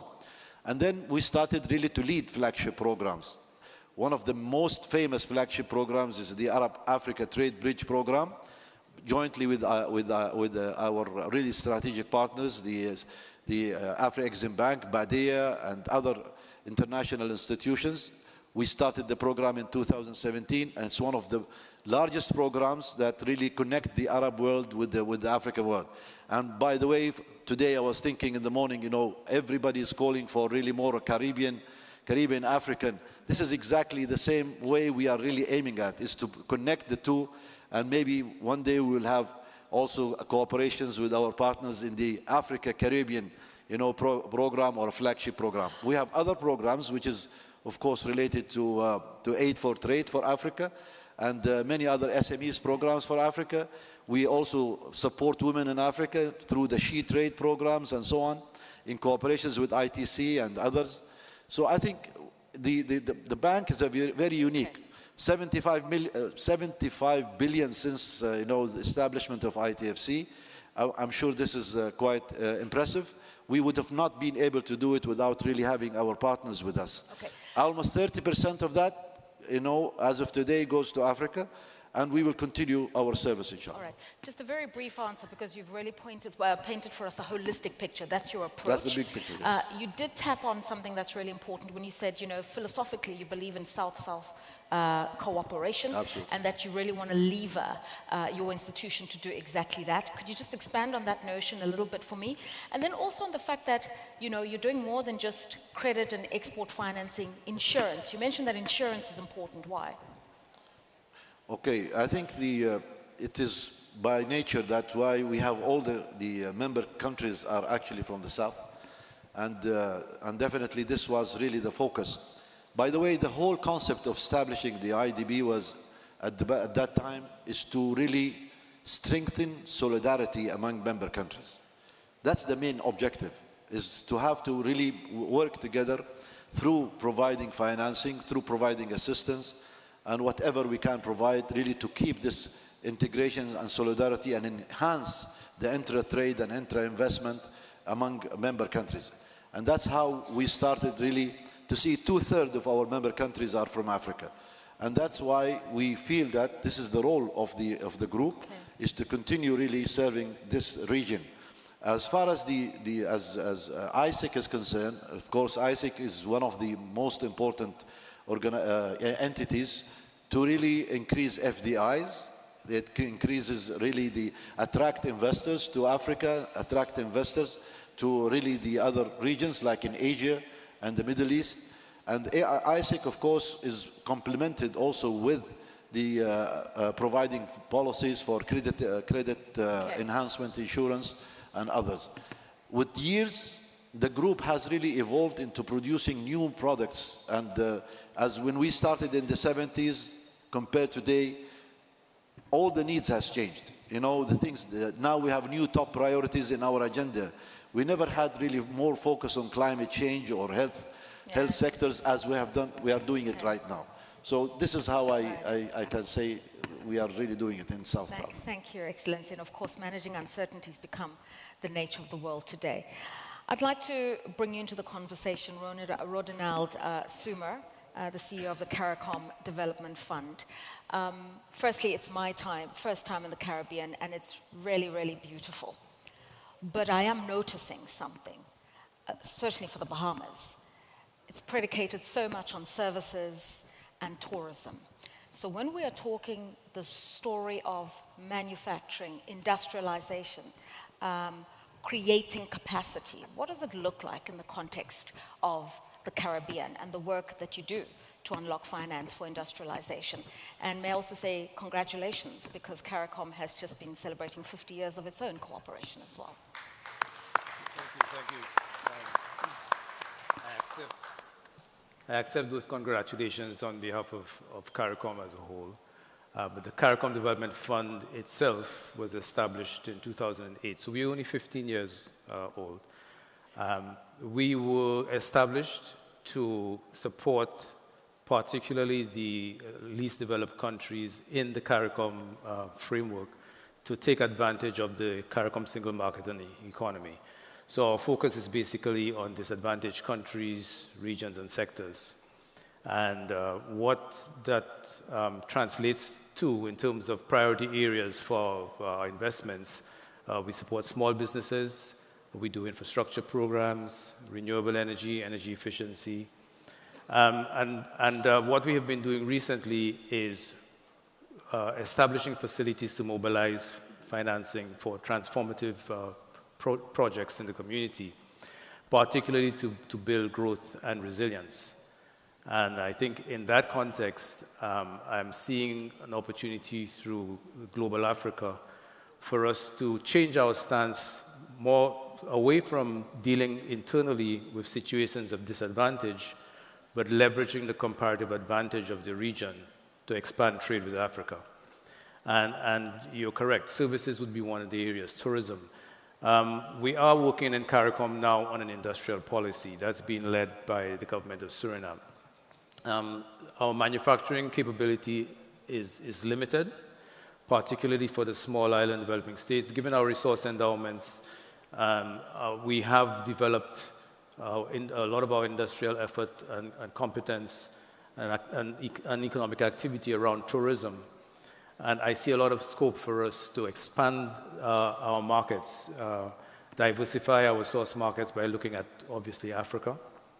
And I first want to just say that I want to thank Afreximbank for inviting us to be part of this. And in seeking to insert ourselves or help the region to insert itself more meaningfully into the global economy, and in this instance, global Africa, we think the partnership with Afreximbank is critical, which is why the CDF has taken a stake in Afreximbank, the first regional institution in the Caribbean to do so.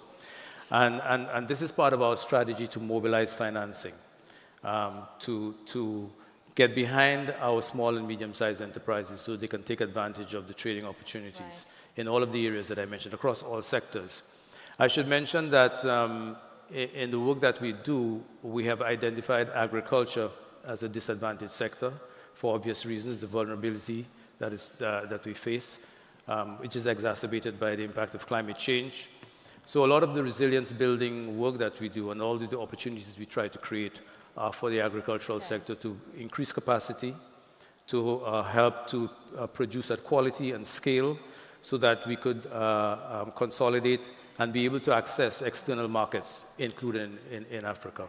You use the word resilience. I'd like you to expand on that very briefly. What is, for least developed countries in the Caribbean and for small businesses in the Caribbean, what does resilience mean? What do they need to be sheltered from? What are the exogenous shocks we're talking about here? When you have the, first of all, globalization has taken away a lot of our preferential trading arrangements. So we now have to compete on the international stage. We need to be able to improve the competitiveness of these SMEs so that they could access markets, the external markets. I think having a free trade area with Africa would be an important step in that direction. But as we were saying, the last panel was saying, it's all about the implementation. And it goes back to productive capacity, being able to produce at the quality and the scale required to access the markets. So, and I think the resilience also has to do with the impacts of climate change. You need to build both climate resilience and economic resilience. And what we've been doing is establishing funds that will allow us to mobilize, to crowd in capital from the private sector, from philanthropies, from multilateral development banks, so that we could invest in resilience building, both on the economic front and the climate resilience front for the member states. Dr. Georgia Lombe, over to you. And I saved you for last because I thought you're the host, so maybe we should hear from the guests first.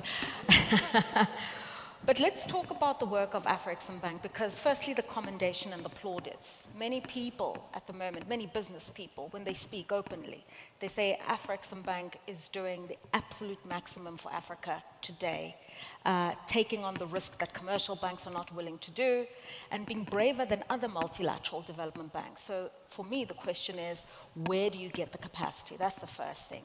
The second thing is the coining of the term Global Africa, and this broader theme of the 31st annual meetings, which is we really want to leverage a potential where we build on a platform called the Global Africa.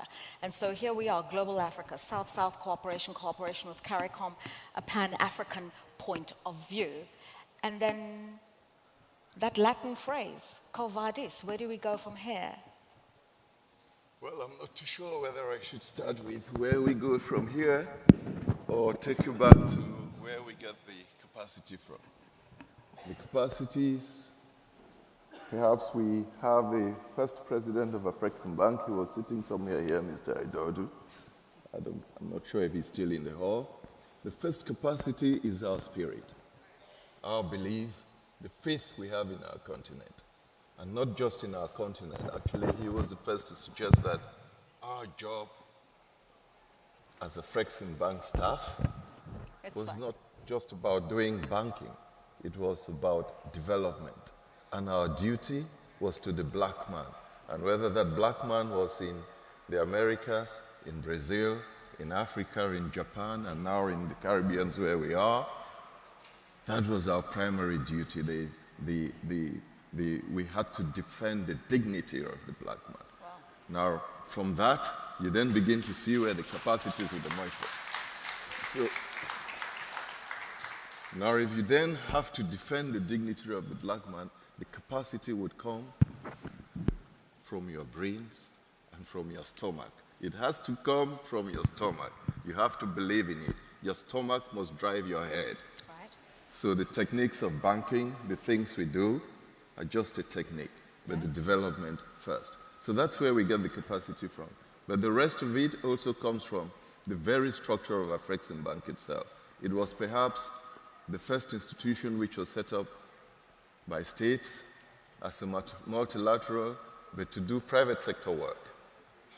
So that capacity comes from the partnerships. Okay. We draw them from across the partnerships. We believe in training amongst the values, and so much time is spent in training. We believe in drawing from those who already have the skills in certain areas, and then we reallocate the risk. So those who can bear the risk better, we drive that risk to them. And if we have to work with the AFC, my brother Zubair is sitting there, we know they are very strong in projects. Yeah. So if we have to rely on them for certain areas of the projects, we do so. So it's about drawing that partnership together. Okay. I think a broad question that I'd like to ask any of you is the current context of raising capital and deploying capital. We know that many African nations, especially after the COVID crisis, are faced with an incredible debt problem. And, managing that debt has become an issue at the fiscal level, but it's also becoming an issue globally. And here's what's frustrating. In terms of the debt profile, African debt is 3% of global debt. And yet the countries that are hamstrung by debt are the African countries. And yet your exposure to that debt is less than 3% of the global problem. As young people say, the math is not mathing. Do you want to help me there? Very good question. So, and there's several layers to dice this. I think the first thing is we're borrowing in other people's currencies. That's the biggest challenge. Once you are borrowing in other people's currencies, then you always have this challenge. The second thing is the prejudice premium that we pay for our debt. We pay much higher cost than most people, and we need to find a way to address that. So part of how to solve all of this, let's look at solutions now. Let's see how we can use, guarantees and insurance to lower the cost of debt. We have done that for African governments. issued counter guarantees that allows us to reduce cost of borrowing by over 1,065 basis points. We have used that to reduce cost of debt for multilateral or development finance institutions, by up to 300 basis points. So we use guarantees and insurance to reduce the cost of debt. But what is more important is for us to be intentional about building the financial institutions that will support the development of the continent. And to do that, we need to look at how to mobilize domestic, local currency financing, for the growth and development.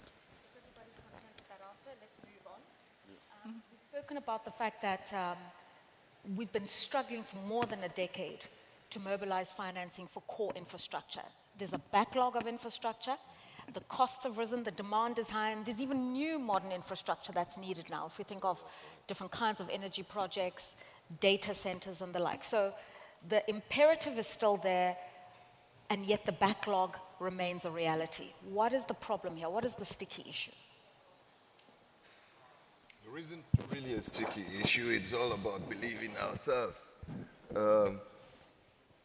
As Beru just referred to, we're borrowing in foreign currencies. We have to raise the currencies. But even this foreign currency, sometimes it's available.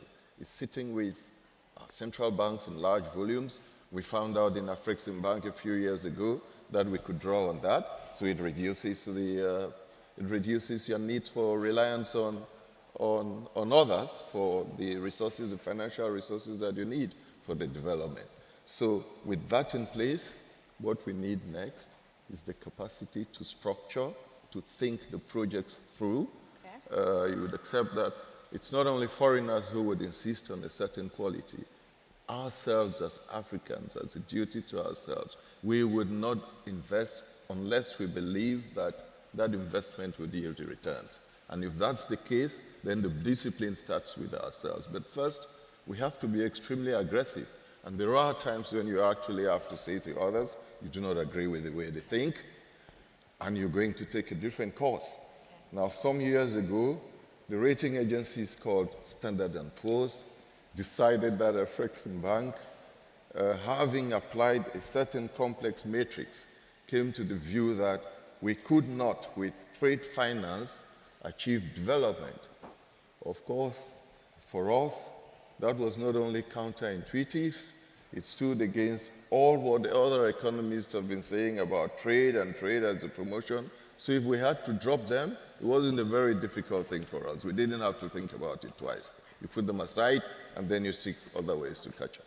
Vivian Yeda and Mr. Duke, I'm going to ask you the same question. What are the challenges that multilateral development banks experience on the ground? Because my understanding is that you've almost got to be first responders. People come with a big project, nobody wants to take on the risk, you take on that risk. You do the feasibility studies, the early financing, and when it looks like there's a commercial viability, other partners come in, but they don't even come in to offer the premium. So how difficult is it to get the job done? It's quite a significant challenge, just for the reasons you have mentioned. And one thing I also wanted to point out in the conundrum that you described is that in Africa, apart from the risk premium and the cost of funding, we also have a challenge in that a number of the projects, the large projects, are supplier driven.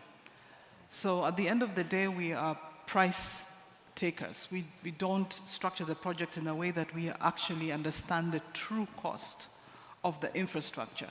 And so by the time the financing is closed, we have a bill, say if it's a road, the cost of a kilometer in Africa for the same sort of physical structure is much higher than elsewhere. So I think as development banks, we need to build our capacity in terms of structuring these projects, but apart from just de-risking them, actually getting the price right. And I would also say, in terms of raising overall funding in the region,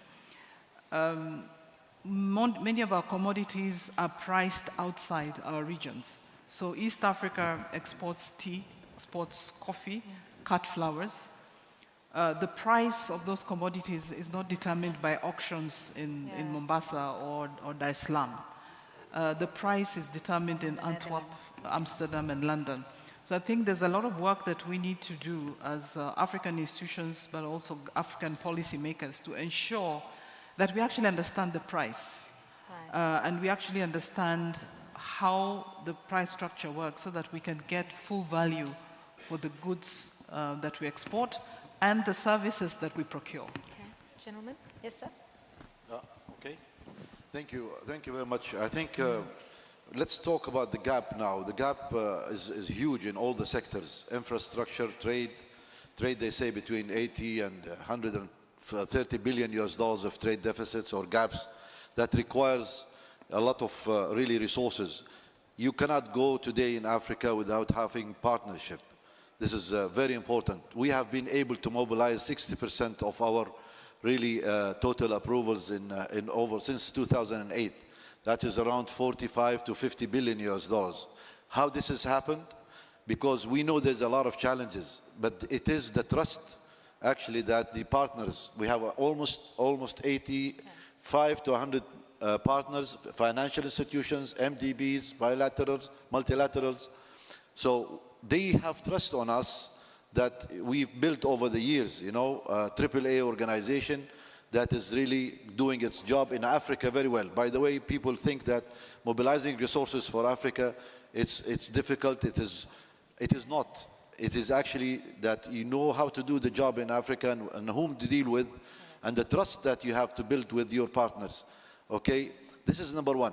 Number two is that all over, I have been working 40 years in development banking, and I have never had any default from Africa. Wow. That was never. I can trust you in trade finance, we have 0 NPLs. What happened is that because our partners in mobilizing resources, they trust us, and we trust our member countries. Okay. So when member countries do not really come up to that trust due to any reasons, the whole system will collapse. All right. It is a fact that we have to face. Unfortunately, we're running out of time. I'm sorry, so I have a lot to really. The final point. But what I would like to say is we will continue to show that really our strategy in Africa is going to continue with our strategic partners. Mr. Duca? No, thank you. And quickly, I think global Africa is predicated on having strong national development banks. And in that respect, we look at 3 things. The first one quickly is financial sustainability. Clearly, development banks always have that dilemma and walk the tightrope between financial sustainability and impact. We are very clear that for us, it's financial sustainability first. So even as stressed partners, we only can support to the extent that we have retained earnings, we have profitability. And it's that discipline, that core discipline, that is important. And once we go in first, as first risk, then we call in friends and family to come and support. Okay. The second point, very quickly, again, is about the importance of bankability. When we start supporting transactions and initiatives that are not bankable, we do ourselves a disfavor. Okay. So our key process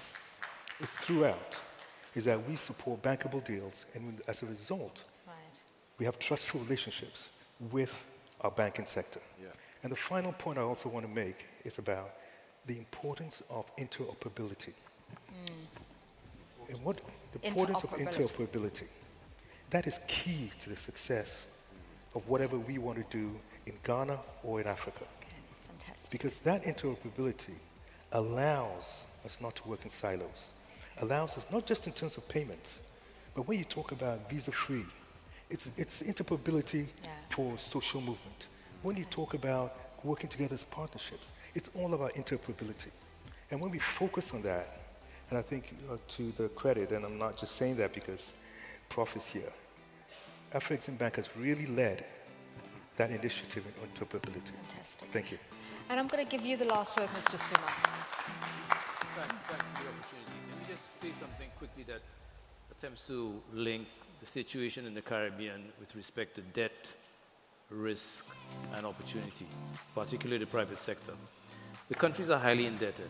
One of the reasons is that they've had to finance a lot of their resilience building projects in the aftermath of the disasters with debt. So they don't have the fiscal space to do more. social and economic infrastructure suffers as a result. So there's a need for us to be able to mobilize large amounts of concessional, highly concessional financing quickly. We as a development fund have a critical role to play in doing this. We cannot avoid taking some risk ourselves. So we have, for example, taken a first loss in a facility that we've established to crowd in private sector financing for building resilience. So that's another thing that we need to do as development finance institutions, take the risk and crowd in the private sector. And then ensure that as we move forward with this Global Africa thrust, for example, that we don't expect the governments in the region to be able to bring any money to the table on public-private partnerships, except if they can access it at highly concessional rates. Okay. Let me just give you a quick example. Transportation for tourism. Many of the countries in the Caribbean have had to subsidize flights through minimum revenue guarantees. That cannot continue into the future. We need to find a system that allows the private sector, for example, to take up excess inventory on airlines and trade that and make up the difference, and maybe even use the payment platform to settle the payments, and don't expect the government to be able to come to the table and to get money out of their limited budgets to subsidize these flights. So I think we need to get private sector solutions in accessing these opportunities through increased trade with Africa and the Caribbean. All right, I want to thank you all for your time. And it seems to me the work has begun, but there's still a long, long road ahead. But the commitment, the passion, the conviction is here.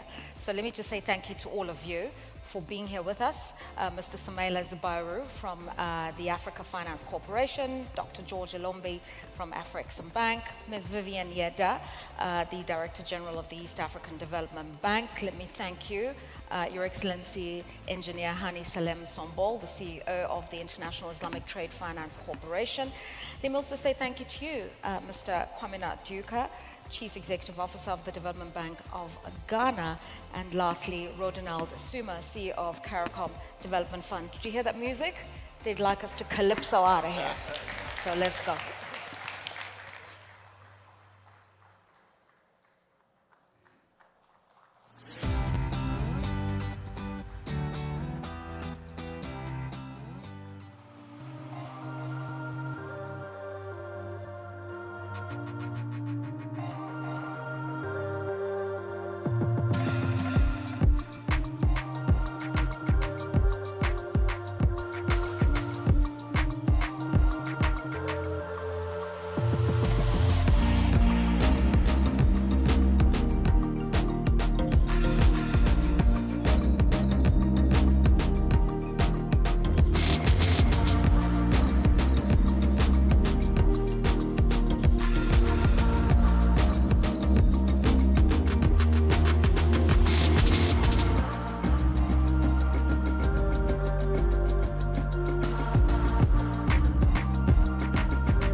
Okay, ladies and gentlemen, okay, thank you very much. We're back with something special now.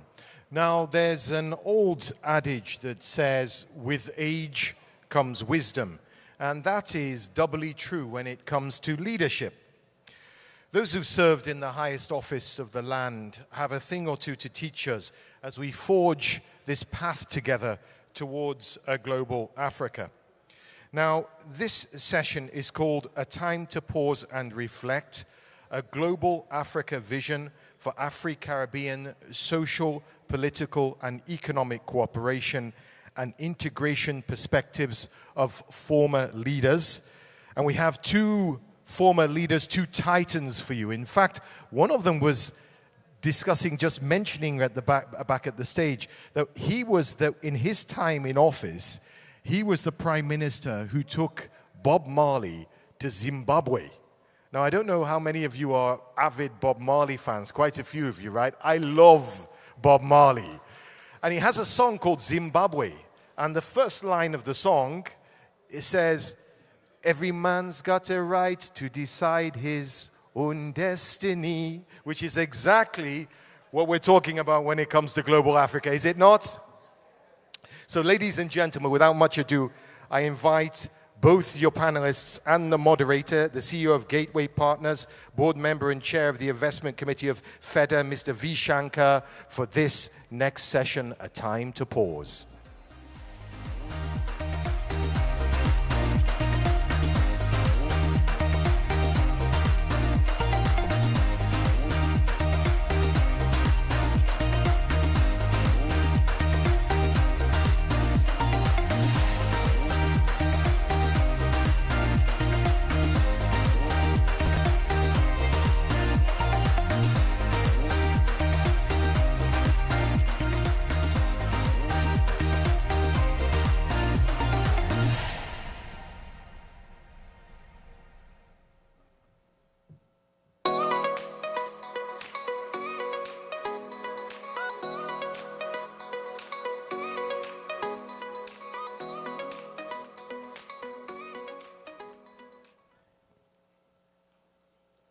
Good morning. Good afternoon. I'm here with two rock stars who would need no introduction. I first thought we should rename the session Afro Beats Meets Reggae. But I got a violent objection. In fact, I went on to say Bob Marley meets Burna Boy, and they objected. So now it is Bob Marley meets Hugh Masekela. Is that okay, sir? Done. We've had a fantastic time chatting behind these doors, talking about everything other than the session. We were talking about cricket, we were talking about music, we were talking about the world. But anyway, it was fun. We have two great statesmen here with us we are all immensely grateful to them for what they have done for their countries, for their continent, and the world. So let's give them a round of applause. Thank you. Now the Honorable P.J. Patterson, the former Prime Minister of Jamaica, said the most important thing that he has been involved in for some time now is he is the head of the P.J. Patterson Institute for African Caribbean Advocacy. So it's absolutely appropriate that he is here with us today. And Chief, I call him Baba, His Excellency President Obasanjo is now writing a book. Actually, he said a series of essays on Africa, Caribbean. Is that correct? I got that inside information. And in fact, Michael Holding is contributing a chapter to that, one of my heroes, cricketing heroes. So absolutely, we have the right people. So let's kick off the discussion by starting off by saying, obviously, both of you are true believers in Africa and Caribbean working together. What do you see as the merits? So first, you, Baba, and then Honorable Patterson. What do you see the merits of Africa and Caribbean working together? Shaka, thank you very much. It's like saying, your question is like saying, here are twin brothers. And then you ask, what is the merit of twin brothers working together, living together, and coming together? Africa and the Caribbeans. They are one and the same people, the same culture. When I had the opportunity of going to prison, thanks to one mad soldier in Nigeria called Abacha. And I came out. One of the first places I went was the Caribbean. I actually went to Jamaica. And PJ was the prime minister then. And the buzzword then was globalization. And PJ permitted me to speak to the parliament and to have many opportunities to speak. And I said, look, here we are again, globalization. If we were not globalized, you people will not be in Jamaica and in the Caribbean. So don't let anybody come up and say to us and package these things and give to us, and without us unwrapping it and looking at the content, what is there. We mouth it, we take the received package, and we carry it all over. They will say, and the globalization, of course, as you know, and I will come to the book you talk about, we were globalized. That's why you have black in the Caribbean, in the so-called New World, and it was the greatest inhumanity to human beings, the height of cruelty, the height of iniquity, the most or the greatest movement of people from one continent to another. For what reasons? For the greed of human beings. Now, we left that, slavery and slave trade, we got into colonialism. On the African continent, on the Caribbean side, at that time, they were not talking of globalization anymore. It was separation. We in Africa must not even be connected with they in the Caribbean, except for punishment. Those of you who know the history will remember the history of the king of Opobo, King Jaja of Opobo, who was shipped as a punishment, exiled from Nigeria to the Caribbean. And for what? It's a fantastic place. Well, not when if you had to be exiled, you might as well be in the Caribbean. No. Shalka, not when you are being shipped for punishment. Right. Because he was isolated. And what was his offense? The colonial power wanted palm oil. And he said, look, you can have palm oil, but let me be part of the trade. Now, that was his offense. And for that, they found him incorrigible. And he had to be exiled to the Caribbean. That was another form of globalization. So moving forward. So we have every reason, even if for our emancipation, for our liberation, for our development, we have every reason to come together. Absolutely. Because we are one and the same. I would like to bring in Honorable Patterson into the discussion. Again, the same question to you. Where do you see the real driver, the impetus for this cooperation? Obviously, you've been working with it through your advocacy institute. But also, sir, I would like you to touch on, where do you see this? Do you see this just as a political grouping, a grouping which creates one voice, or is there more to it, like potential for trade and investment flows?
Is the country of Haiti, which struck the first blow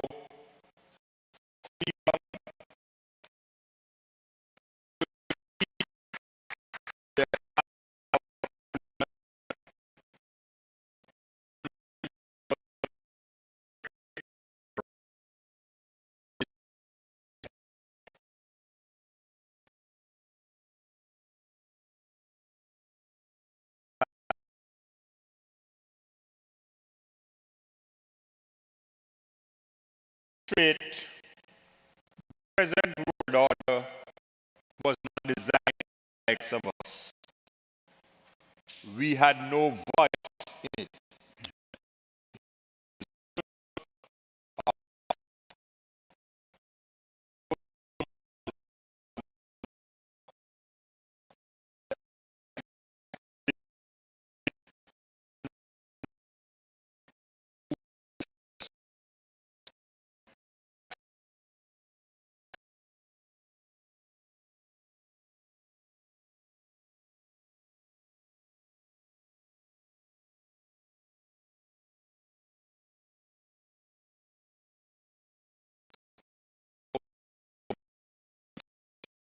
economic